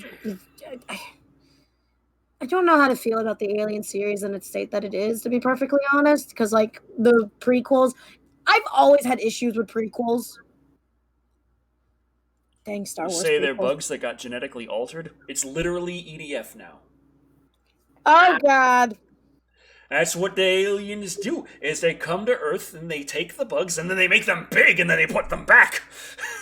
And turn them into zombies. Yes, that too. That's in Iron Rain. They're like, okay, you killed them. Well, guess what? Boom! It's alive again! Ha! Bet you didn't see that coming. I thought EDF would be more appropriate for the Starship Troopers universe, to be honest, because they're bugs. Fair point, yeah. Well... Well, EDF is just weird because you got... The bugs aren't the ones in charge, I don't think. You don't really see the ones in charge most of the time. So you have the aliens coming down on spaceships, and then they're dropping giant frickin' bugs everywhere. And it's like, oh crap, and you're fighting the bugs, and then they're like, actually, shoo! And they start sending little tiny spaceships at you. Tiny compared to the normal spaceship, but they're still about the size of an SUV. Uh-huh. And so you gotta take care of those. And then they start dropping big frickin' robots everywhere, and you're like, ah! So you're fighting robots, and they have a base that they set up on Earth, and you go and you're like, we're gonna destroy that base, and the base is like, no you ain't, and it gets up and it starts walking the fuck away, you're like, god damn it! New Dog Prime just dropped 2 pounds going, any chance you're reviewing the Mimic franchise? Would I review that with the Mimic? Oh no. Would I? No. Also, audience, I'm sorry for opening the floodgates. That is the EDF lore that Decker has within his brain.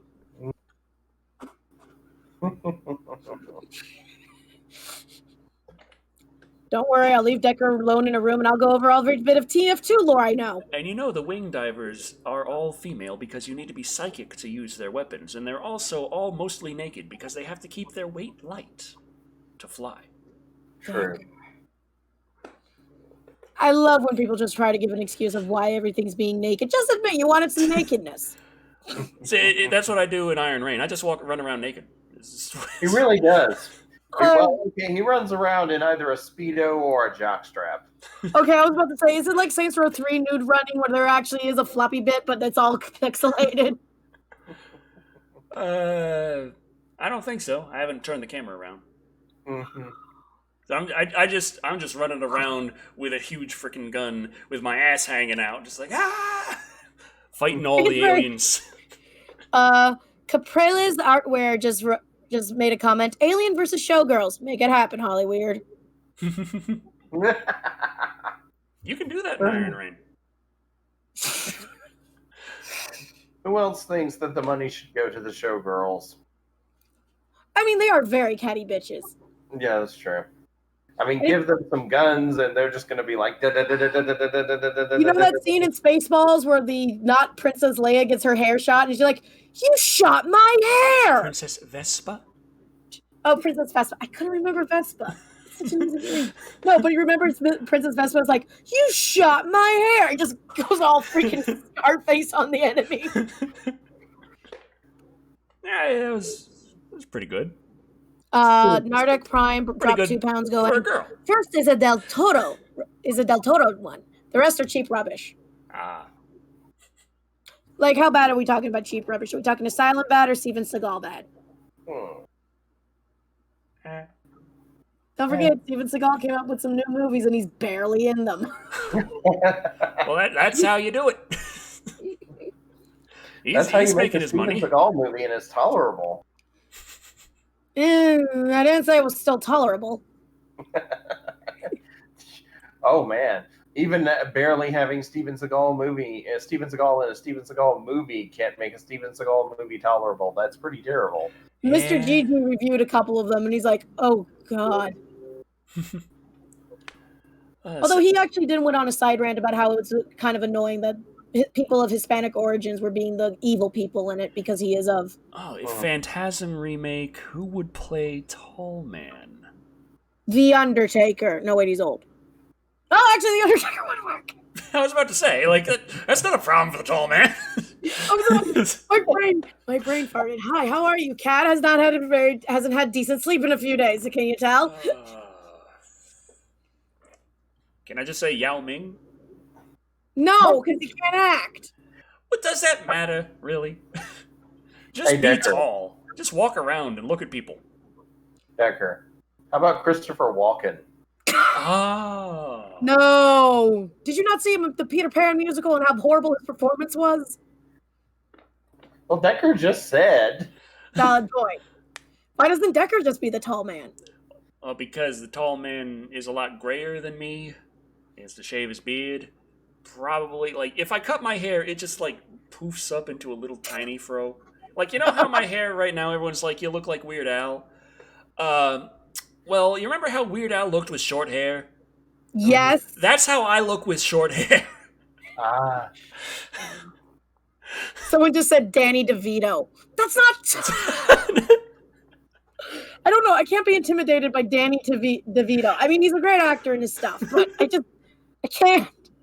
It's Danny DeVito. Hi. God damn. Don't cut your hair short, Decker. I intend not to, Demon Orc. Though Char keeps telling me I need to trim it, because my ends are terrible. Yes, they are. How are they terrible? They look fine to me. Split ends are the death of everyone with long hair. What does that mean? You don't know what a split end is? It's when the ends split. In the hair, But which how do is they bad. split? It's a hair. It's one piece. No, it splits the hair. The hair. I swear to God, I'm going all the way to Texas.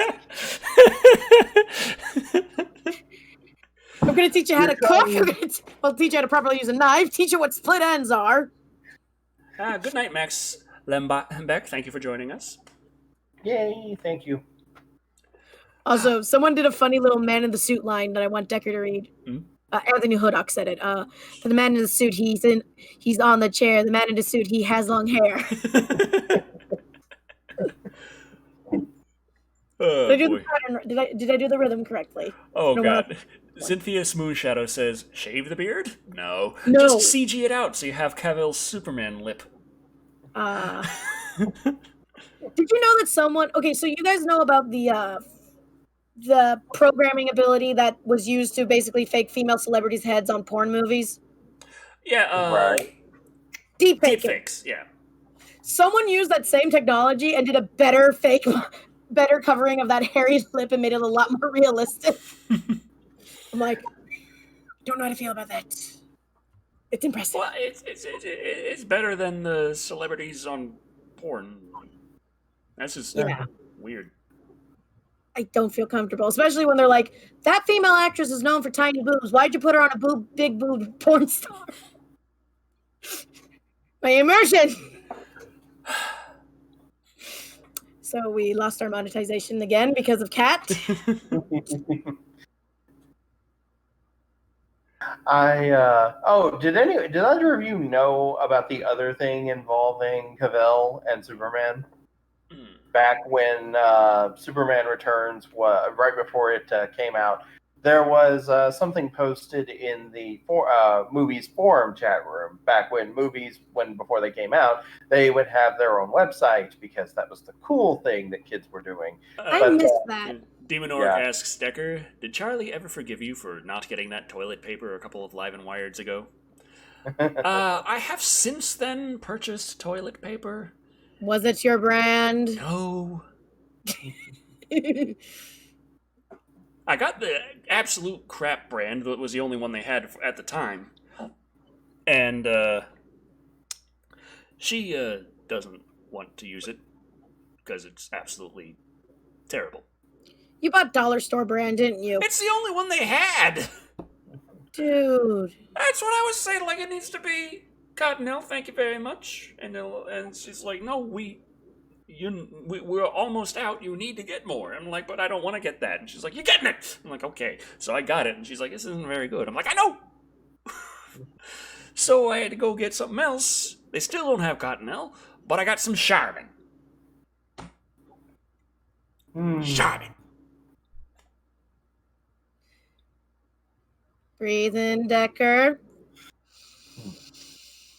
Breathe out. Cottonelle. Even though I don't even use it, but I want it. Hashtag not sponsored. Sure.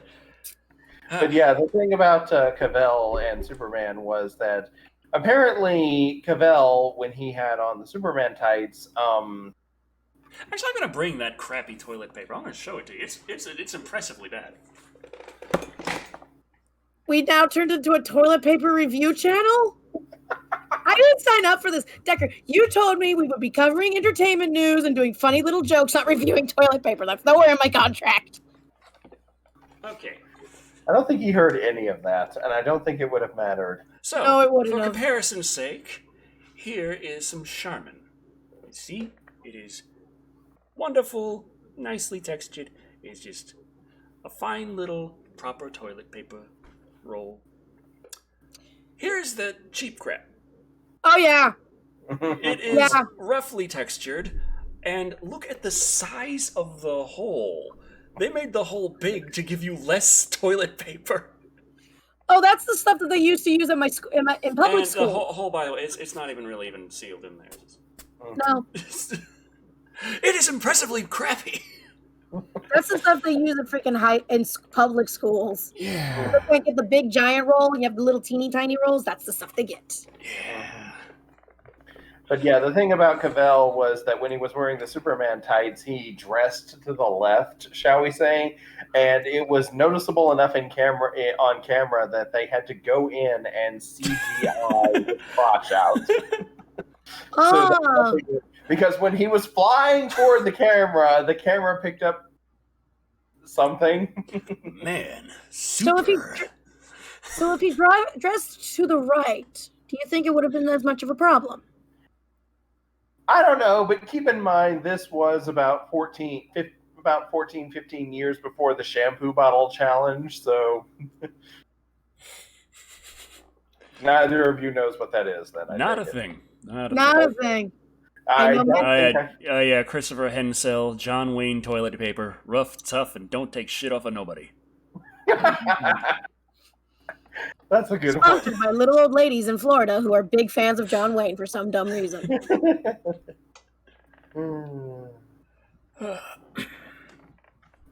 Okay, so yeah, the shampoo bottle challenge. What? Shampoo bottle challenge. What is the shampoo bottle challenge, according to Decker? He wants to know.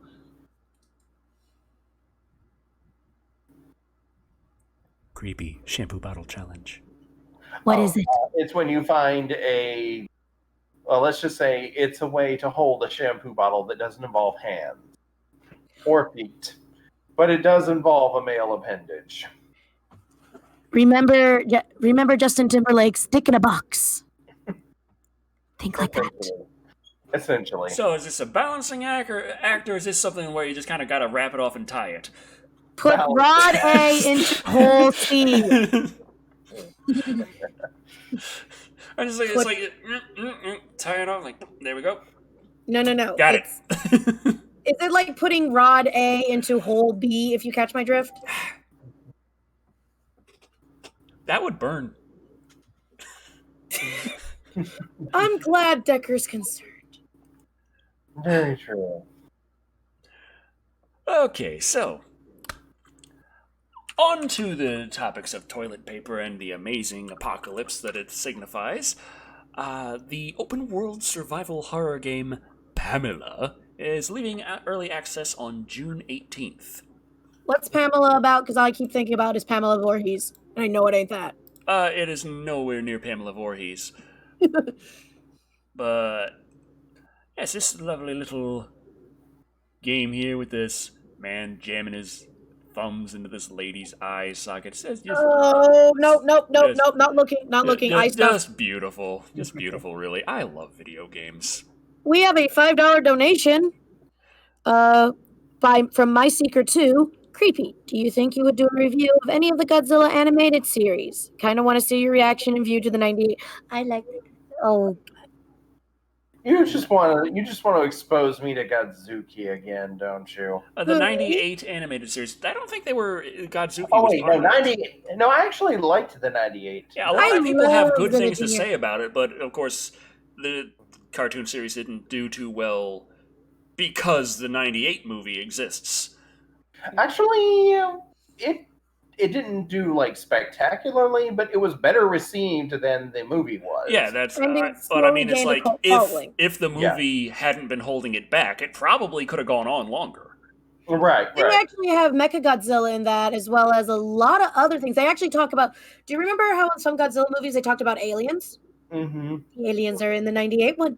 Yeah. Also, please get off the page about the eye gouging, or tell me when it's off. Please, thank you. Okay, so in case you need a refresher on Pamela, the game has you awakening in a fallen utopian city named Eden that has been ravaged by a horrific disease. Ha! Relatable. How You'll original. have to explore, fight, and survive. Along your journey, you'll meet up with Pamela, an omnipresent AI overseer who has been left alone to watch over the once vibrant city, but has now been reduced to a silent monolith. So not GLaDOS. Pamela. 30% discount available for a limited time, $25 on Steam and Good Old Games. Boop. There we go.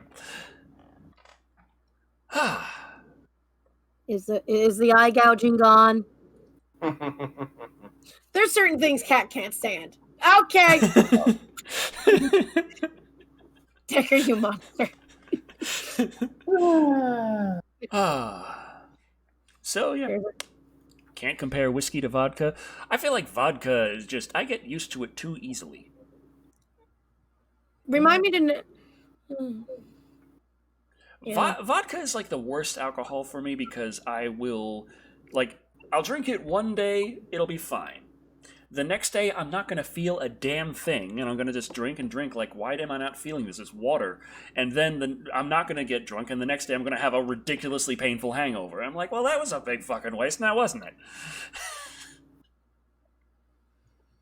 It was like I'm the only one who has these drinking stories, aren't I? Yeah.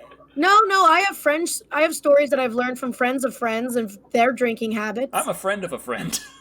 Yeah. The first attempt has a question going, curious, what are your opinions on Stargate, Decker? Now, which Stargate? We got a lot of them we have to go through and figure out which one Decker likes and not likes. I haven't actually seen any Stargate. I just remember reading about Stargate when I was reading a lot of scientific magazines, because every once in a while during an opinion piece, a scientist will just fucking lay into it like, fucking kids! This isn't science! Neither is the alien.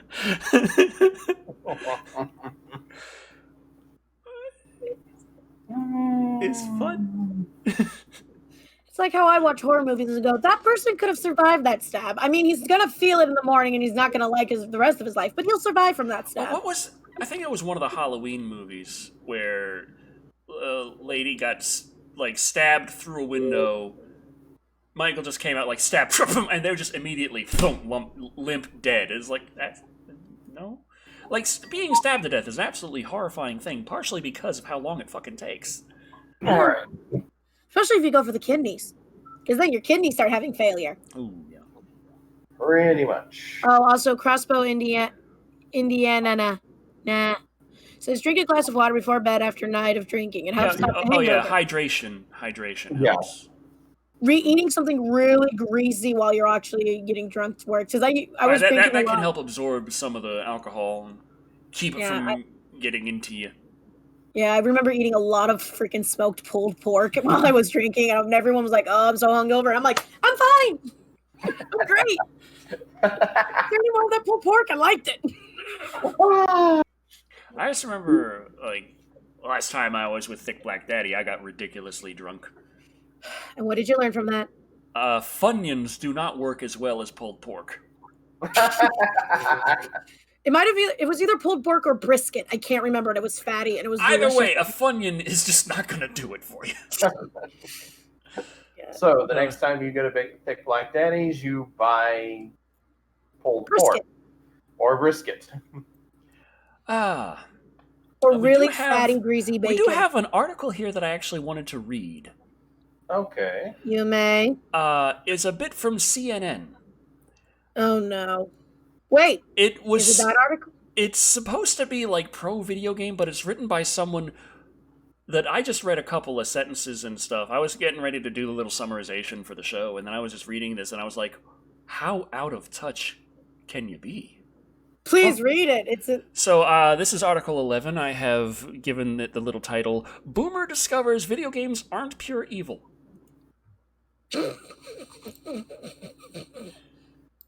Okay. Sorry, I just like the title that you've given it. CNN Health. Why now is the time to embrace video games for kids. Before the redacted, video games were a weekend-only activity in our house. Allowed for 1 hour a day, Saturday and Sunday. Just the first sentence alone, I'm like, dear God, that's not that much! What the Why are you treating this like a hard drug? It's not a hard wait. 2 hours a week? 1 hour a day, Saturday and Sunday. Yeah, that's... Dude, I can't even do basic Animal Crossing crap in 2 hours a day. Well, a week. It was a compromise that worked for our family. My 7-year-old had a chance to dig into his favorite games feverishly because he knew no time to be a completionist. Jesus Christ. God, he wants to be the master of speedrunning. This is where speedrunning is born from. Kid can beat his favorite game 8 times. There we go.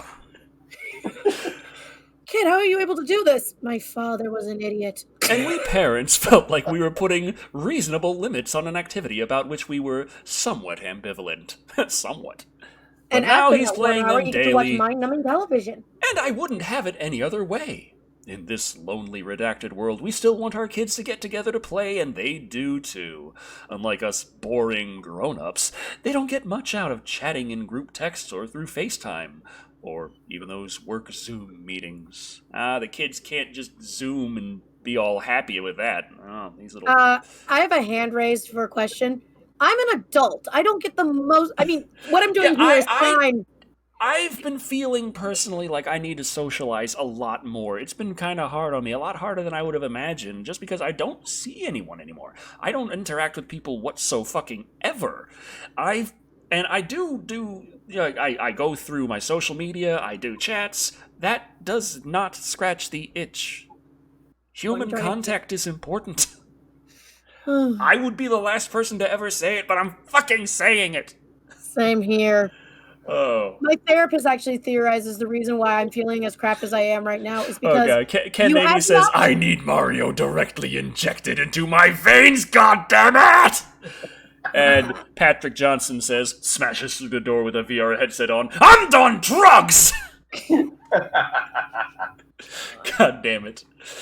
So, they want to enter... these kids, like, in actuality, like, this guy is saying this. I'm picturing these kids are like... No, I don't want to be informed. Never home, and so they spend, like, 3 or 4 hours playing the game, and then they turn it off, and they act like they haven't.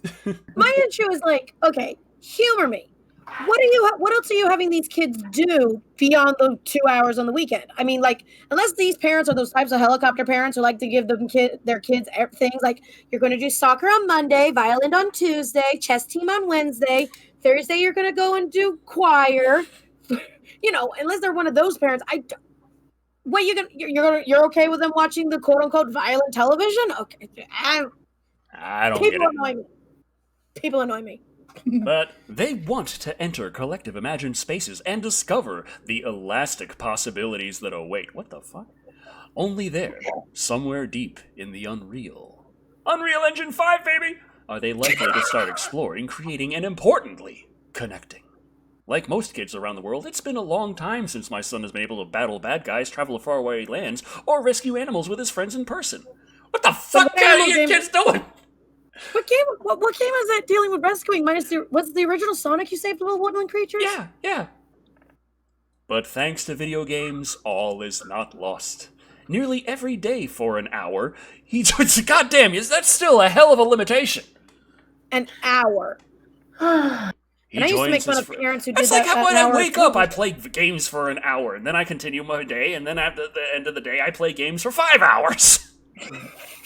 Excuse me. Decker, you called me out. He joins his friends online to explore, create, and connect in video games like Minecraft and the non-violent, more adorable Animal Crossing. Animal Crossing is non-violent. I smack everyone with that damn net. No, I was about to say, have you seen what some people do to the villagers they deem undesirable? Oh, God. The video game Animal Crossing enables kids to engage in open-ended play. Characters can fish, catch bugs, and fossil hunt. It's called paleontology. Read a book. These aren't the prescriptive goal-oriented games from my youth in which there were levels and a single objective. Think 1980s era Super Mario Brothers. Instead, they're sandbox games in which players have freedom to roam around extensive worlds, figuring out their own goals and finding their own way.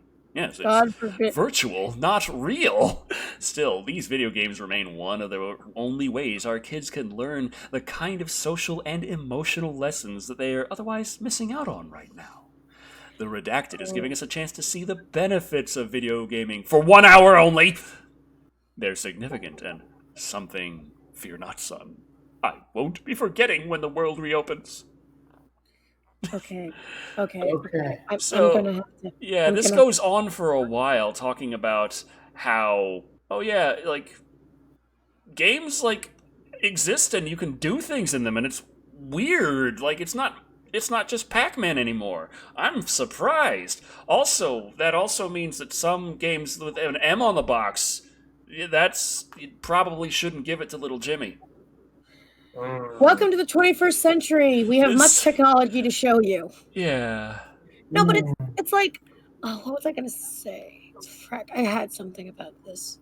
He's saying this is going to show and help people learn how to interact and socialize. I go, you never played games with certain games back in the day that were MMOs and people would basically grief the crap out of you, do you? Yes, I'm very glad because I remember people were worried about Fallout 76. People were going to grief like crazy. Not really. 76, there are some very nice players, unless you're one of my ex-friends who likes to be the king of asshats. Hey. Not you, Decker. Okay. Last time I checked, you don't kill noob players for fun. Creepy, how much instruction did I give you about EDF before dropping into just... New players who just spawned in and then take all their stuff. Although there have been several cases where I died, I lost a lot of gems, and the Dicker was like, "Oh, gems!" Yeah, I was about to say, someone absolutely point out going, "You've never played a Call of Duty multiplayer game, have you, sir?" Yes, because being told by a 13-year-old that I have sex with your mom often is very fun. Just let them know that your mother's in an urn. Dropping the whole, I have 2 dads. I don't, I have. Then they hear a girl voice and they go, please tell me that's a 9-year-old kid and not a girl. I'm like, no, I'm a girl. And then you get. I remember this weird thing. I remember this, a small child was trying to get to me on Xbox Live a long time ago. This is before I started putting out content and such. And I was playing one of the Unreal tournaments, I think. And I remember this very young kid's voice was like, who are you? And I was like, I'm Decker. And I'm Decker. And I'm pretty sure I know who I am. I'm just confused. What the hell? What is the end goal here? Yeah, little kids don't really know how to. No, I just remember I've had weird incidents when I played TF2 as a TF2, and I had to use the voice chat, and people had to hear me as a girl. And then they're like, "Are you not to be rude or anything, but are you a boy or a girl?" I'm like, "I am a 20." This was when I was 26. It was my birthday that day. I'm like, "I am a 26-year-old woman." You go, "Yeah, you sound like a 9-year-old boy." I'm like, "Thanks." And then there was like a friend of mine told me this story. They heard female voice on voice chat, and basically they were protecting the girl, like, "Protect the women." And I'm like, not even in a nice, funny way. It was like, "We have to protect this woman and make the woman not die." I'm like, "Dude, respawns in this game. We're fine." Medic, quit ignoring this girl. Heal her. She's a scout. You don't heal the scout. Creepy. Lone Dragon says they just hit up your Patreon. They wish they had more to give. Oh, well, thank you. Thank you I appreciate it. So, high five. Creepy, your dad body, your dad abilities are free toilet paper. Yeah, the crap stuff. You get 2 sheets. Oh boy, it's the 2 square family now. Oh man, but your base belonged to us. Technically, we have one more piece of news on the docket. Is it the YouTube news? Yes. Is it very dark YouTube news that deals with a YouTuber who basically got me to lose all my funding? What? The Paul brothers. Remember that incident that Logan Paul did and his brother did in Japan? Yeah. Oh. And then they instigated the new rules about how YouTubers with this much time can't get money anymore. Oh, yeah, that I was one of those YouTubers that no longer got money from that. Yeah. I don't secretly wish for the Paul brothers' head on a pike. No. NSA agent listening in on this Discord conversation, that was purely a joke. Comedic effect. Please do not knock down my door. It's a very hard door to paint. How old are you, Decker and creepy beard guy? I'm 36, going to be 37 next month. I will be 40 this August. I'll be 30 in September. Kill me now. No Twitter poll today. Yeah, that's what I forgot. Yeah. Dang it. We couldn't think of anything. Well, I just have a problem thinking in general. That's true. How does that go? Yeah, yes, Eddie, thank you for the apologies about that. I wasn't making a lot of money to begin with on the YouTubes anyway. It just kind of annoys me that the... Oh, but also the legend of how, actually, when they cut it out on the lower end, that means that people on the top will make a little bit more. It's like, no, I'm still making it, but it hasn't gone up. And then it's like, you know how whenever you were in a class and you had the one rowdy student, like the really bad rowdy student, so the teacher decides, that's it, everyone's getting punished. But except you, rowdy student, you're going to go get some head pats and you're going to have some free time in the puzzle room or whatever. It's basically the situation. Happy news now, please. Almost happy to old? I'm confused. But, yeah, so, there's some stuff going on in the world. Bad things. It's causing a lot of ruckus. And everyone's got...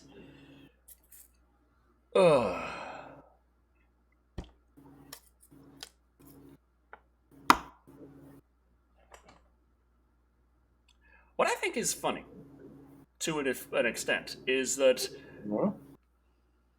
even the most extreme, you would think they're just absolutely on opposite, full polar opposites. The catalyst, the big kickoff for a lot of the things going around right now, everyone agrees on. It was wrongful. I saw a video earlier today of one person who was screaming and yelling at protesters and chasing them with a chainsaw. And I saw that. Yeah, they were referring to the. If you listen to the words they use, number one, they used a racial slur to describe George, but they also said that it was them and a bad cop. They said it was a bad cop. Even them chasing away protesters with a chainsaw and using that kind of language, even he thinks that's a bad cop.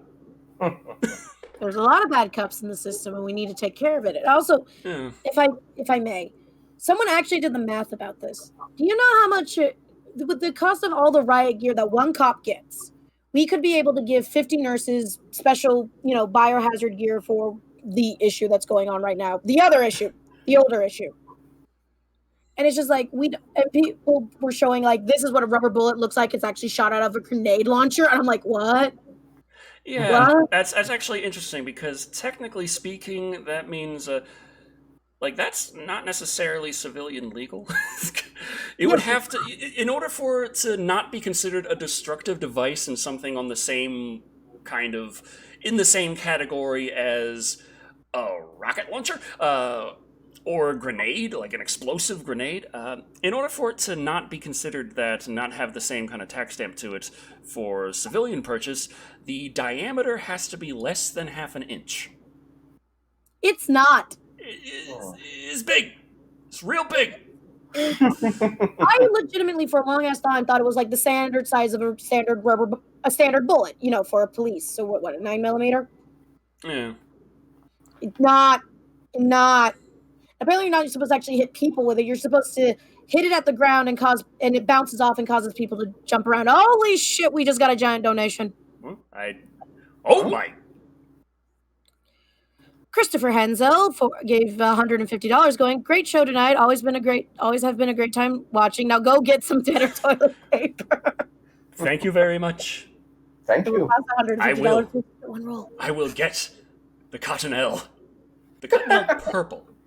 It's going to be like that Lordy video that Decker hates. The song's really good, but what the fuck was with that video? But it is strangely fitting now. Like it is the situation. Now Decker Decker now has to wear butt floss and go out into the fucking store. Yeah, I do. But she should have been wearing her mask. Yeah, shut up.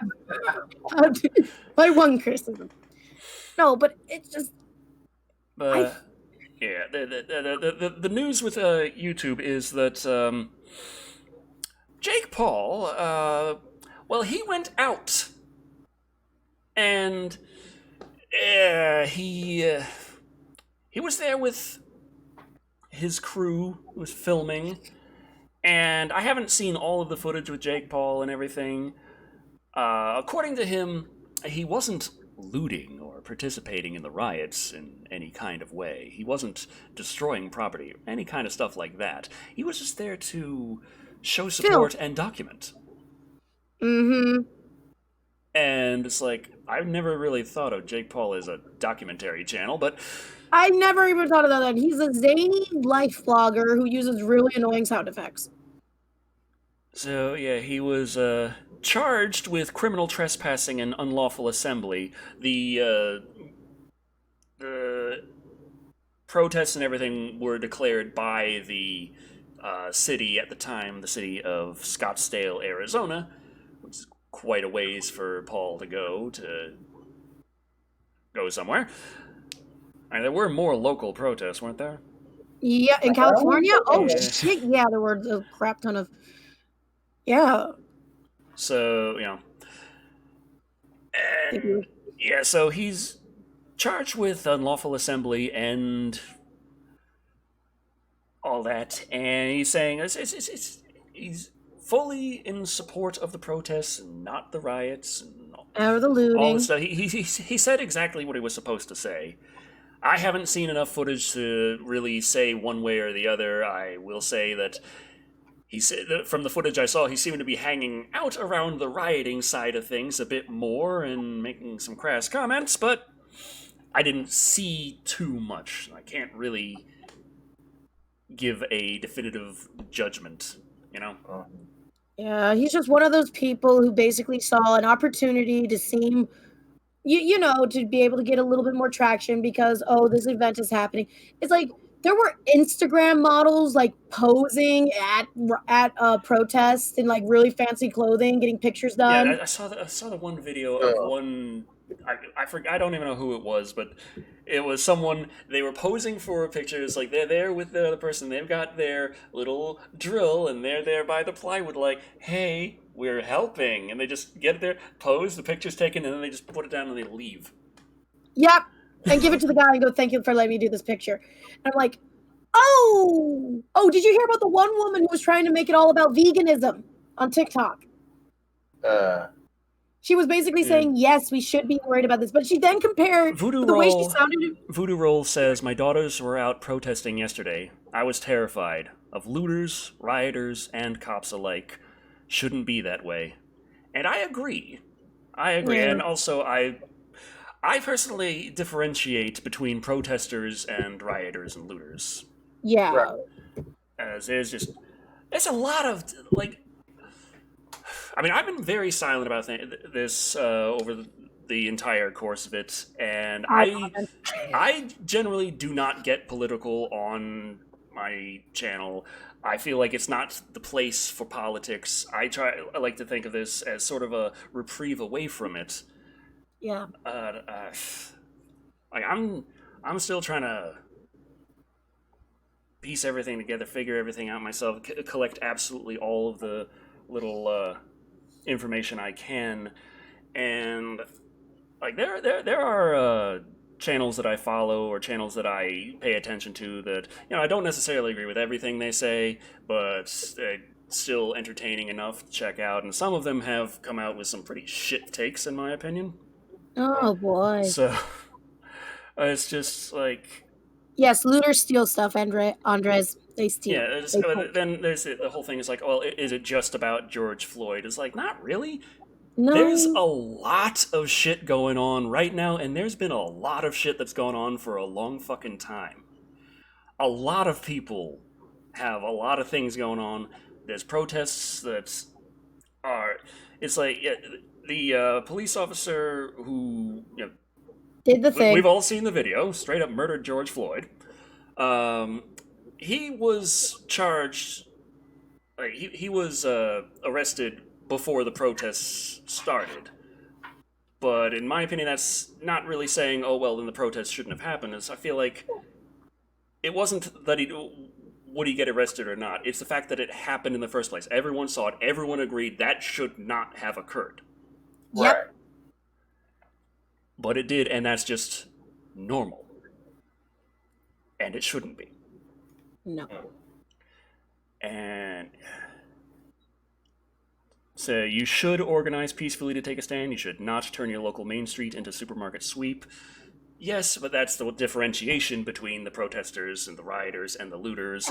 There are people out there who just want to fuck some shit up. There are some people out there who they're like, hey, I want to dismantle the system and this is the best opportunity. They don't care about the protests. They're going out specifically to cause problems. Bringing out the purge? I've seen videos of people finding little pallets of bricks just left. Just someone was just off walking downtown and they just misplaced. They stopped at the crosswalk to wait for the light, and then the light said walk now, and they just forgot to take the big pile of bricks with them. It's just there now. A funny thing that. I've seen videos of like pre-destroyed cars and pre-destroyed, well, not destroyed, but pre-damaged cars and buses, just to be like, give that little seed of, well, it's already damaged, might as well damage it some more. And then there's videos of cops destroying their own vehicles to make it seem like the protests are doing it, and then cops talking to some good old boys, if you catch my drift, saying, hey, we're going to drop the tear gas canisters at 8:00, go inside. So it's just... I'm not the biggest fan of what's going on right now. Yeah. It's been weighing heavily on my just everything, and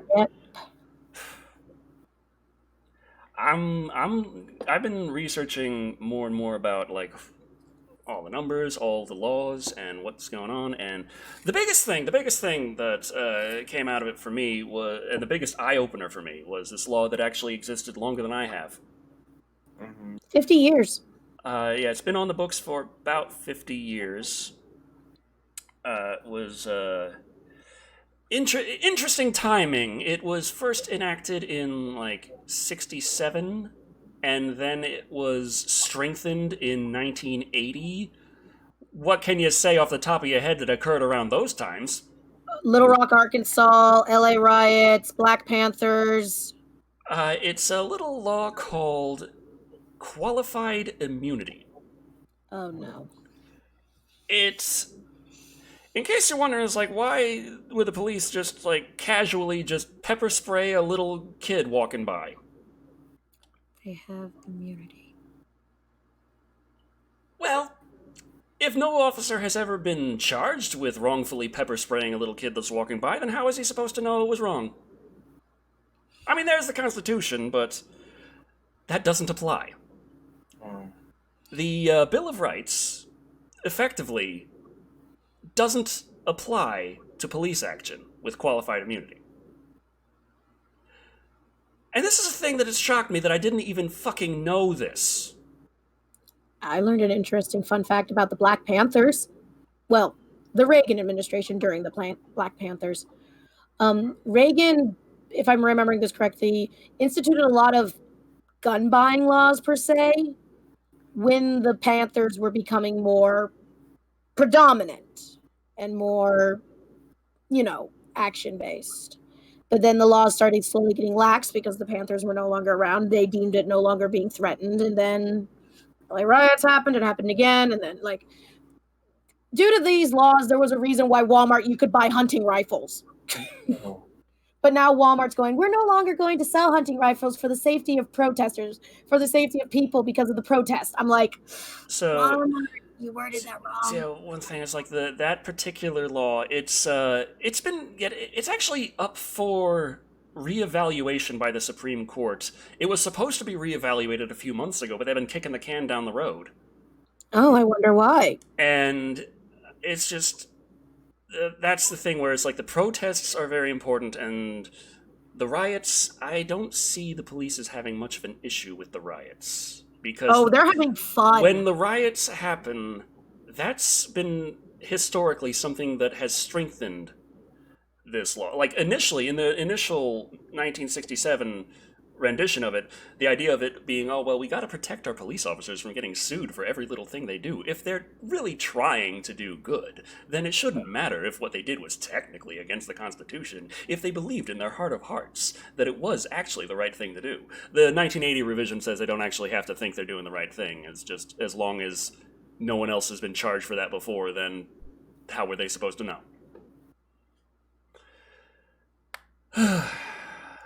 Yeah, and then there's it just really, the fact that not only exists but has existed so long. I've been taught the Bill of Rights. I've been taught the importance of the Constitution. I was never told before that, by the way, it doesn't necessarily apply.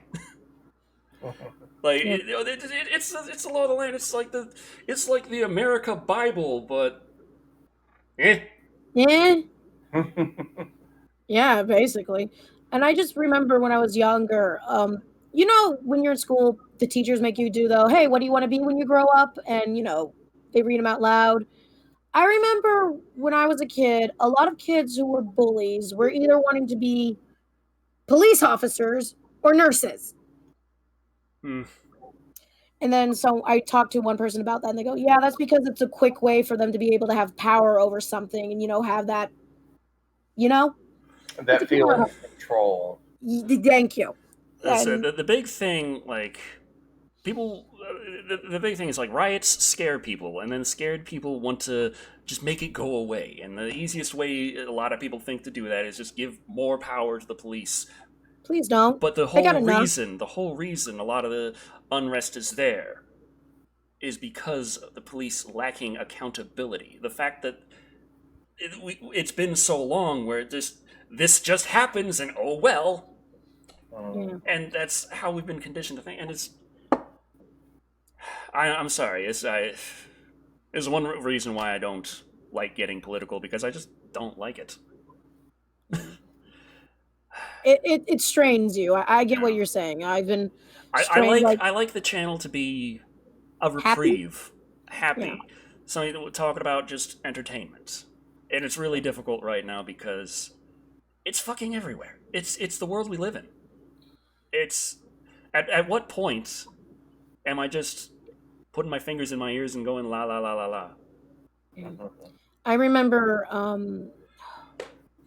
like during when the shootings happened and all the Twitter channels and all the Tumblr channels were all talking about it, I decided myself not to do that. I wanted to do what Decker did, which was basically give everyone a little bit of a break. Hey, look, puppies and kittens. And I remember getting called out about that, saying, why are you not acknowledging this thing that is happening? Why are you showing such boring, such stupid, frivolous things when the world is on fire, if you will? And I go, because people need a break. And I'm mentally tired. Thank you, Padak. He says, also the fact that even Lego and Lego-related YouTubers are talking about this, I'm fine if you guys talk about this. Oh. Yeah. Like, I full-on support the Black Lives Matter movement. I do not support the police being armed out like they're about to run around in freaking mech suits from Fallout 3. Oh, God, that just gave me a few dumb theories about Fallout. Thanks, brain. See, I'm going to just get a whole bunch of pencils and some scotch tape. I'm going to make myself some graphene armor. Graphite is the weakest mineral. Graphene. Oh. I'm going to get little single atom thick flakes of it, and I'm going to try and figure out some way to lattice it together. And oh, that stuff. Excuse me, I'm just going to go start finding a bunch of coconut husks. Fun fact. They used to be used as bulletproof helmets and vests for people. Coconut husk, because they're so hard to get through. Now, I don't know if that works with more modern that actually pissed me off. If I had a coconut that I couldn't get in so bad, I just take it out into the lawn, put it on the ground, take out my gun, shoot it, and it still doesn't open. I can believe that very thing would happen to Decker. And I believe that Decker would go into his kitchen, get out all of his kitchen cleaner chemicals, and then go online and work out how to build a homemade bomb to blow this coconut open that offended him so. Epic Jason X9000 says, please listen to George Carlin. What is it? The 5 words you can't say on TV? Wait, how many words is it you can say on TV? You can't say 5. Johnny Skeleton says, I feel you, man. I want to do streams for people to watch and relax. I'm afraid to start streaming. Well, it's like usually you can just. The thing is, it's like we could have just kept this going and never brought it up, and the stream would have gone the whole time, and it just wouldn't have been a topic.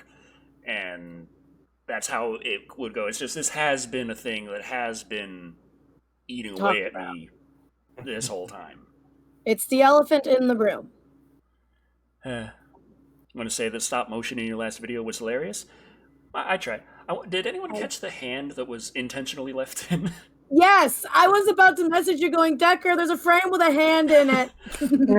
Well, it was, I actually did get all the frames that I needed, but then I was thinking back to an earlier line in the review where I said that every once in a while in some of the stop motion me and my brother did, that a giant hand would appear. So, so I was like, you know what, I'm just going to leave this hand here. Do you think there's actually Gumby? You remember Gumby? Who doesn't remember Gumby? Do you think there's a lot of like footage of just giant hands being filmed somewhere? I just want to do that blooper reel. That is actually pretty funny. Like you're trying to skate uphill there. Yeah. Oh, it's 7:13 if you're a sailor. That's in SpongeBob. We're talking George Carlin. Which fun fact, the voice Carlin actor did do a lot of social commentary later in his career. I think maybe it was the same for him. It just kind of bubbled up after a while, and he was at that point where he's like, you know what? Fuck it. Yep. What are they gonna do? Fire me? Oh boy, I'm gonna be unemployed for the next 3 years, then I'll be dead. If only we had the numbers. Don't even joke. No, I was just doing I was just quoting him from Dogma, which then made me want to actually buy a golf kit and get it blessed by people. Have I seen Terrifier before? I almost put Terrifier on the docket for March of the Clowns this year, but That one with the creepy clown, black and white clown? Yes. Is it really a horror film or is it just a gore fest? I don't know. But it was like there and it looked interesting and I was trying to figure out, like, I want to have this, that, and this. I got to have this. What others to do? Would this work? Would it not? I don't know. And I ended up going with Shakes the Clown. Do you feel proud of that? I enjoyed Shakes the Clown, and it was very different, while still having enough of a dark edge to it that I felt like it didn't feel too different from my normal content. We have a $5 donation. Woo! From Mexican Robin. His icon is Robin with a sombrero on it. Gotta say, this Decker and Creepy been fans of yours for years. Been fans of yours for years. Both of your videos have helped me during these dark times, so here's my way of saying thank you. Thank you very much. People, my fans help me too. Like, yes, I know it's usually it involves me having quite a few drinks before I start talking about how much I love you all, but it still stands. It's just you're looking at the screen and saying, "Remember, I love you all." And this is like a creepy cult video. Creepy, are you starting a cult without us knowing? Zachary McCormack says it's just a gore fest. Then I'm going to like it even more. Oh, good. The body count's going to be rising. And the body count rises. Just show that's going to be the whole review. It's just going to be show a clip of the movie, gore, and the body count rises. Clip of the movie, summarization, gore, and the body count rises. It's going to be so much fun. I can't wait. That's going to be like the easiest video. Or the hardest.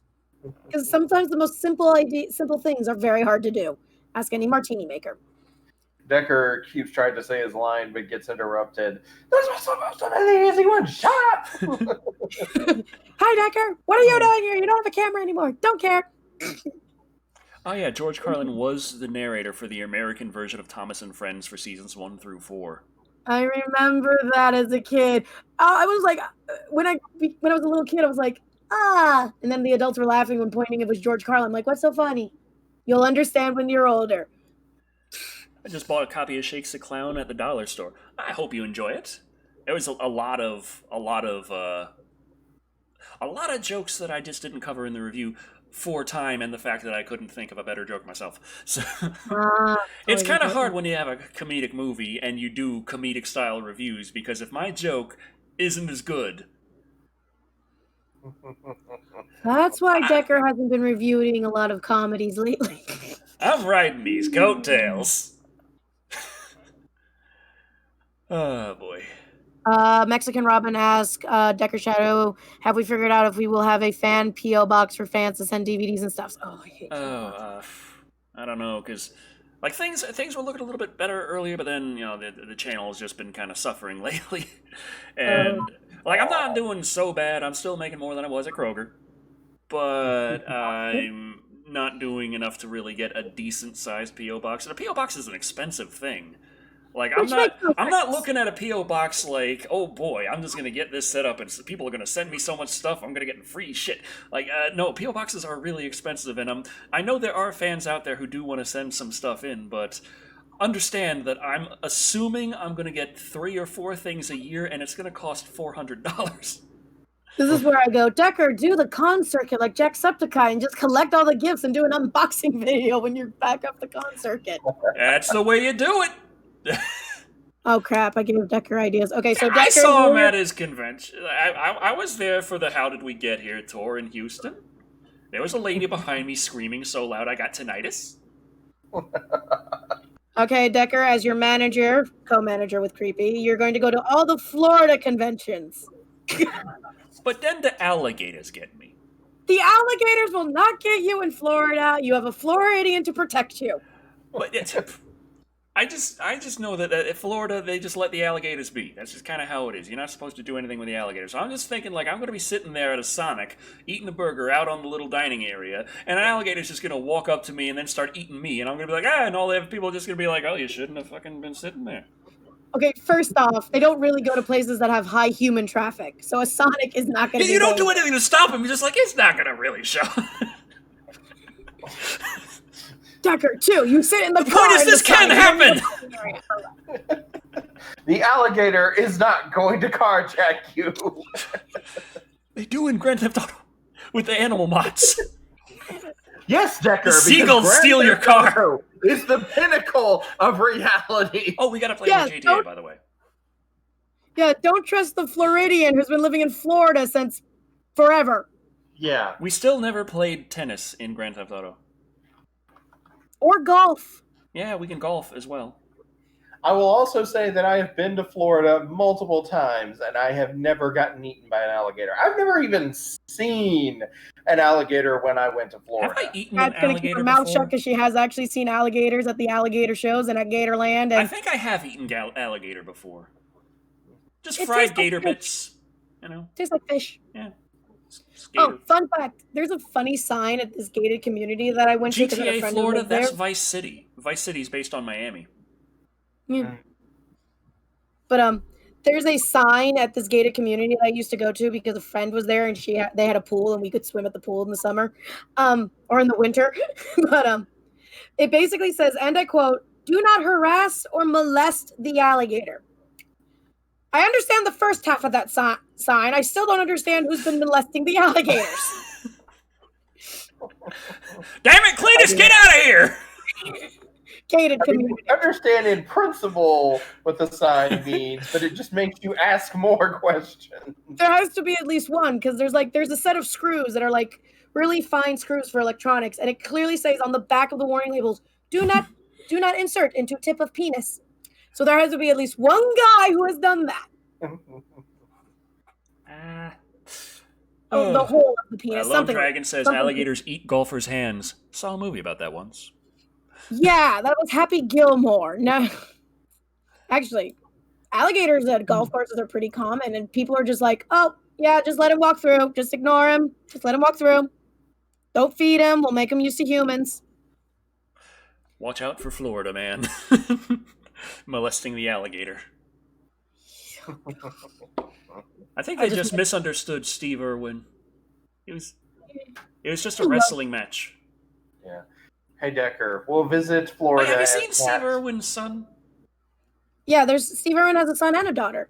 Yeah, his son has been kind of following in his father's footsteps to an extent. So is his daughter, to an extent. Oh, I haven't seen much of her. I guess they share his son more because of the family resemblance kind of being a little more obvious. She does a lot more stuff in the park. She doesn't really go out there at the park. Also, she recently got married. Cool. Oh, cool.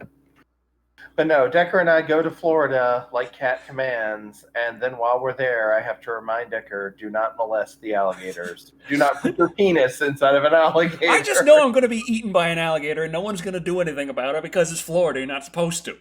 No, if they would try to eat you, someone will have a gun. Some alligator out there in Florida is smart enough to realize, hey, they're not doing anything. We're just going to walk along the highway now. I'd like to point out during alligator season, it is hunting season, it's really interesting. That's when Decker's going to get attacked during alligator hunting season, and everyone's going to be like, food! I thought you meant the season where the alligators hunt the people. No. There's a small like part hurricane season. We don't go out looking for them. No. There's a small part of the year you have to get a license and you got to be regulated and everything. Where you are allowed to hunt down alligators. It's for population control, basically. Although, if you want to go hunting for wild boar, which is an invasive species in Florida, no license required. Which is why a bunch of drunk rednecks are always doing it. Now we can take Decker hog hunting. Yeah, we are at the 2.5 hour mark, so we should probably talk about our projects going forward. That's true.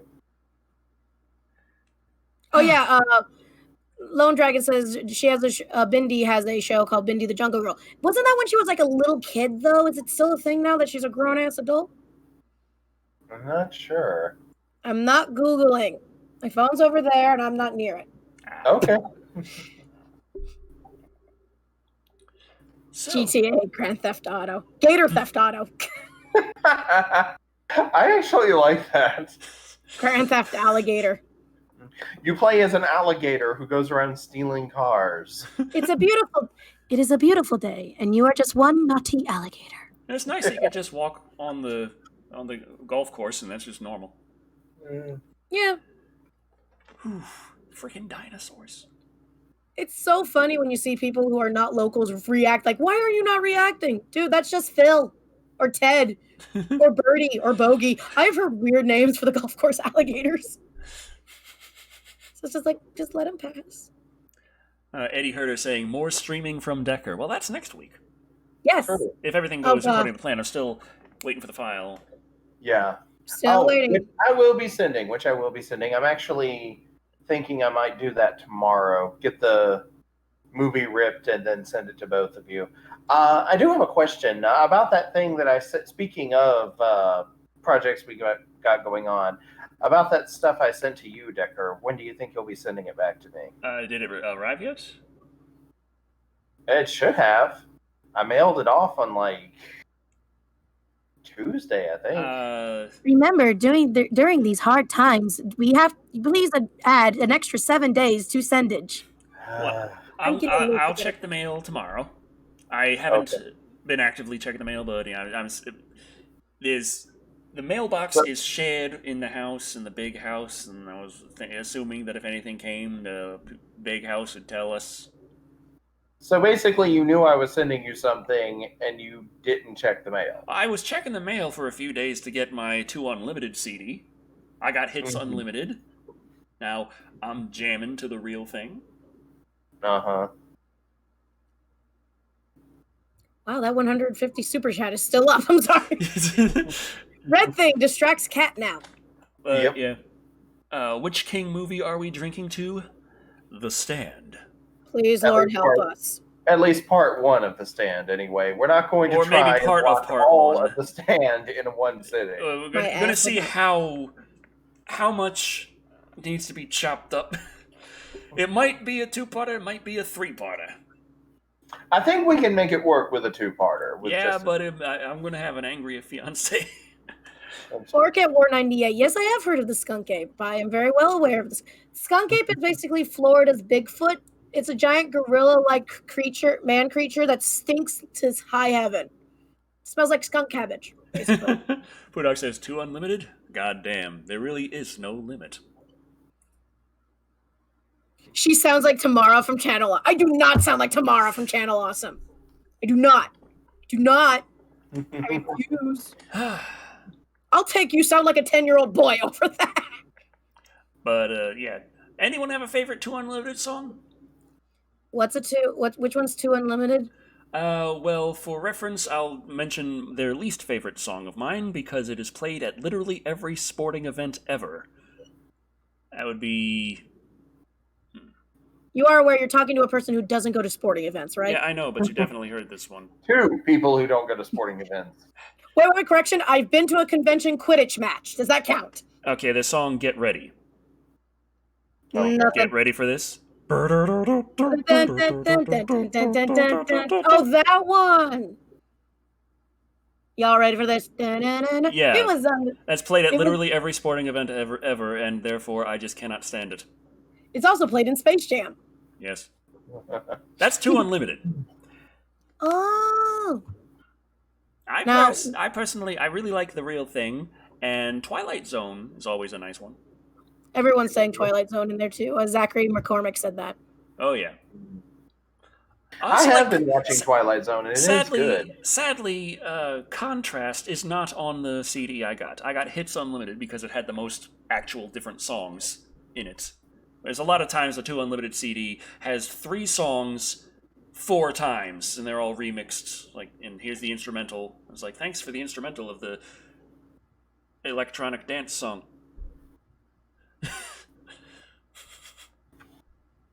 John H. Skeleton just asked you, Decker, do you like metal? You like metal, right? Yeah. Oh, I don't know. He has 2 whole videos dedicated to Lordy. No, yeah, 2 whole videos dedicated to Lordy. Yeah. Yeah. Damn, Decker, you got me deeper. I only liked Hard Rock Hallelujah from a Finnish friend who does comics and was talking about past Eurovision winners. And I was like, oh, Hard Rock Hallelujah is pretty badass. Didn't think about going to all the discography. Then Decker shows the video about his thing, and now I have the whole discography. I want to point out, The Devil is a Loser is one of my favorite songs. Oh, yeah.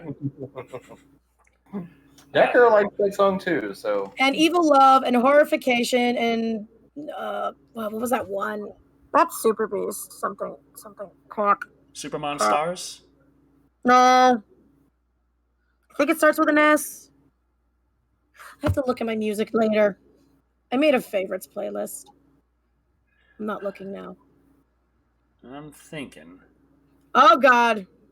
Well, while he thinks, I'll go look up my playlist. Yes, I have a playlist dedicated to music I like. I listen to it, and some days I listen to some Lady Gaga and then listen to Lordi, which is a very weird thing to admit to. Hold on. So it's Hug You Hardcore. That's a nice one. Just Hard Rock. Just don't watch the music video unless you are really, really, really into Grindhouse horror.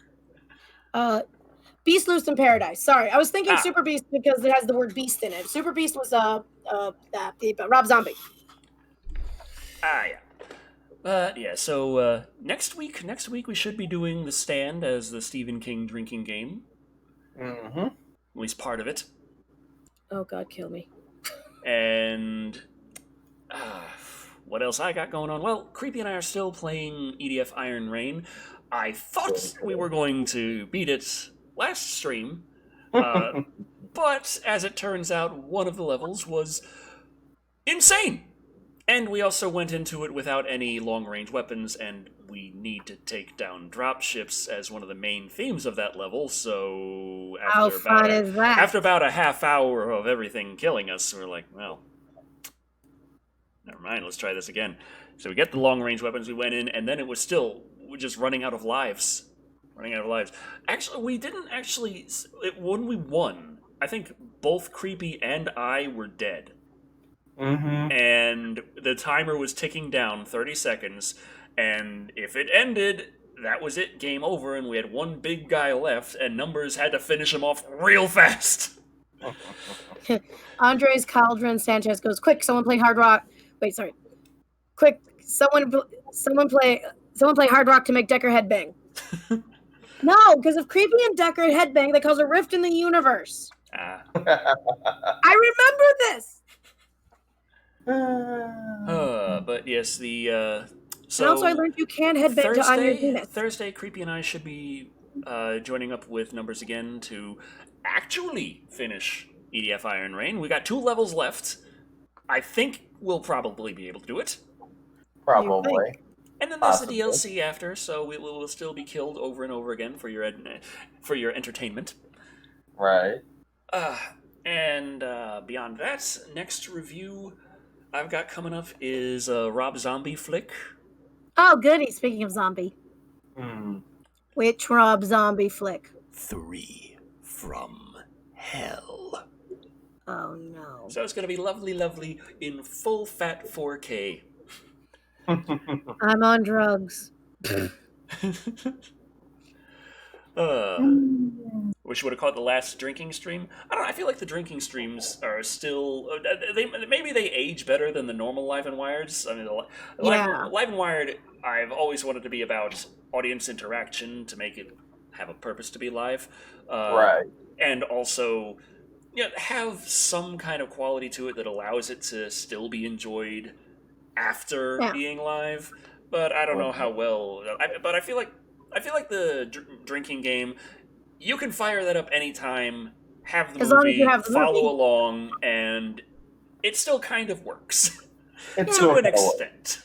I mean, it's not like we're doing this to recent movies or anything. These movies tend to be older, so they fall into that classic realm.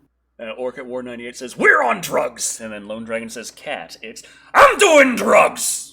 I'm doing the I'm doing the one who's done drugs so much that they're so tired they've hit that level of ennui and fuck it all. Oh boy! But so Stephen King drinking game, EDF Iron Rain, and 3 from Hell, and a lot of requests for me to keep doing a little stop motion if I can. I wouldn't mind doing a little more stop motion if it fits, if it makes sense. Well, maybe if it doesn't make sense, that could be funny too. I would just imagine Decker just doing. Remember when you were trying to do the Barbie recreation of that scene God, from? No. No. Do that in stop motion. But don't do that in stop motion. Just do stop motion of other stuff. Be like, this is to distract you from the horrible thing I'm about to talk about. Oh, look, The doggy plush is spinning. Woo, there it goes. There it is. Oh, boy. Sorry. That's what you do whenever you're about to talk about sore subjects. When the doggy plush is gone, that means we're talking about the thing anymore. Lone Dragon's asking, is Patricia doing okay? We miss her. I hope so. I haven't quite heard from her too much, but she is very busy. She's got school and all that. So, yeah, school, that's a thing. So that's a point in time where Patricia kind of stopped showing up for Live and Wired all the time coincides with her going back to school, so that's why I'm here. She is a busy woman with lots of responsibility. Unlike me. There was a question a while back going, is Kat a permanent member of Live and Wired? I go, kinda. Cry for us? I think I did that earlier. Make a clay stop motion of yourself for a review. Yes, review Gumby. That's the only time it's appropriate. Or Jason and the Argonauts. To review an entire episode in clay stop motion? Dear God. Jason and the Argonauts. I had about 50 seconds of stop motion in the Wizard of Speed and Time review. That took an extra day of editing. Ooh. 50 seconds! You could do just the opening for in honor of Jason and the Argonauts. I would have to spend a month editing a stop motion review. Just entirely. I've got other ideas, other plans for things, like I want to do some big specials and such. But as long as Redacted didn't get her, you joke, but yeah, that her one of her relatives was family member. Yeah. So yeah, that is also very difficult. Yeah. Solemn moment. Can we go back to talking about claymation and spinning puppies? Sorry, I'm one of those who doesn't like to think too much about the sad things. Creepy. What do you got going on? I've got an X-Men review coming up. I'm hopefully going to be getting back to Supernatural Spotlights. I ran into a little bit of a problem with the DVDs that I bought. They're not ripping for some reason, so I asked. That's the thing earlier. I asked Decker for help with. I had to send those to him. Hopefully, I'll be getting those back soon. Postal mail permitting. But, please allow 7 extra days. I had to hear that voice all the time in my post office. Yeah. And then it's just business as usual. We got the Gem review up. We got X-Men up. We'll either do Scooby-Doo or Batman afterward. But, stuff is happening. Ever heard of pixelation? It's like half-assed stop motion, but it still looks like full effort. I heard about pixelation in The Wizard of Speed and Time when Mike Jitlov tells Bookman, who asks him, what's the hardest effect to do? Stop motion with pixelation. That's all I know, is that's what he said was the hardest. Eddie Heard us said, I think Decker is better off doing it on a flip book. Hey, Decker, how's your drawing skills? Before you even ask, no, I don't animate. I mean, you see my little Draw My Life in Rush Hour 3? To try and explain the situation with Lee's father. Yeah. And how it's like, okay, this, nothing looked particularly good. It wasn't supposed to, but also that's about as good as I can do. And I would like to state, I do not do animation. My hand's cramping thinking about it. Ouch. So, cat.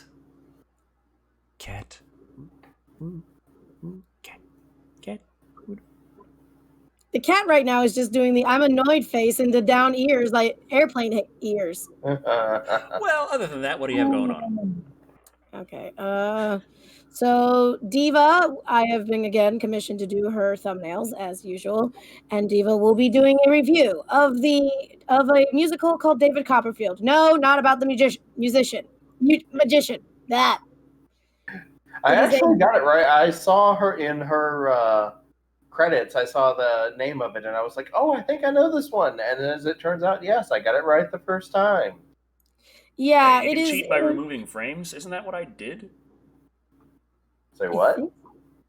Same with stop motion with pixelation, or pixelation is like half-ass stop motion. You cheat by removing frames. I think that's pretty much what I did, because I had to be taking the picture and posing at the same time. So I literally just had my camera recording. Like that part where I'm flying around the lawn, I just took one step, jump, take another step, jump, take another step, jump. The whole time the camera's recording the whole damn thing. Pulling out hundreds of gigabytes. Because I'm recording in 4K, as I do. And then I went into the editor, I found the frame I wanted, and I deleted everything else. Found the next frame I wanted, and I deleted everything else. I just moved it over. I was like a sous chef in the editor, like...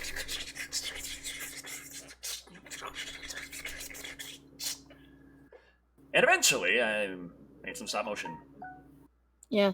The musical Diva's doing is David Copperfield. It is a very loosely, and I mean extremely loosely, based off of the Dickens novel. And it stars anthropomorphized animals.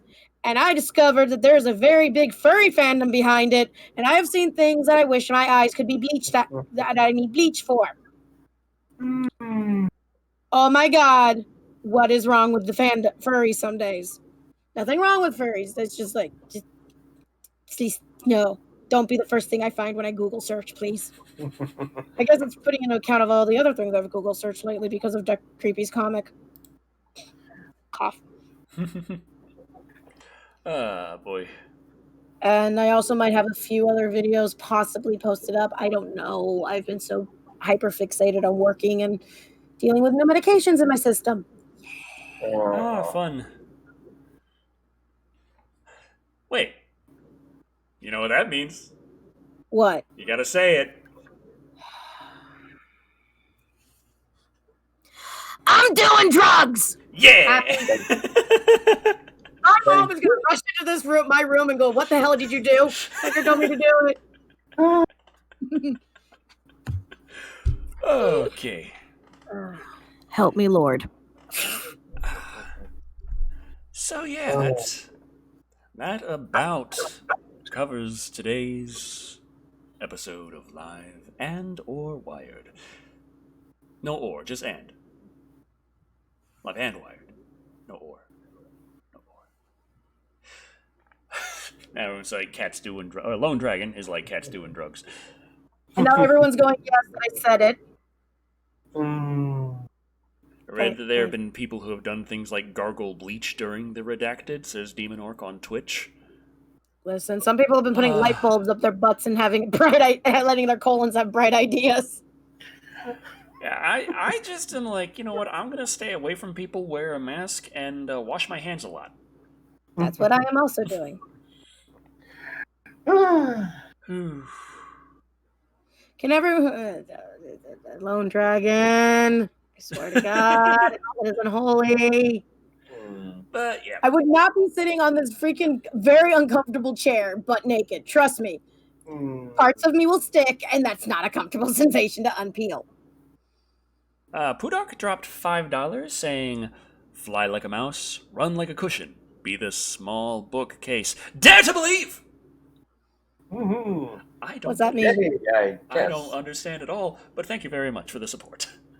Very true. Okay. All these $4.99s, and it makes me think of those old late night TV commercials going 3 easy payments of $9.99. So, I guess I'll work on the send-off line. Thank you all for joining us. I have been Decker Shadow. I am that long-haired creepy guy. I am Kat. And remember, it's one thing to be really inspired for change. It's another thing to enact it. Qualified immunity. That's one thing that's gotta go. It's probably not gonna fix everything, but it's definitely something that I've got my target set on. Good night, everybody. Night. Good night, everybody.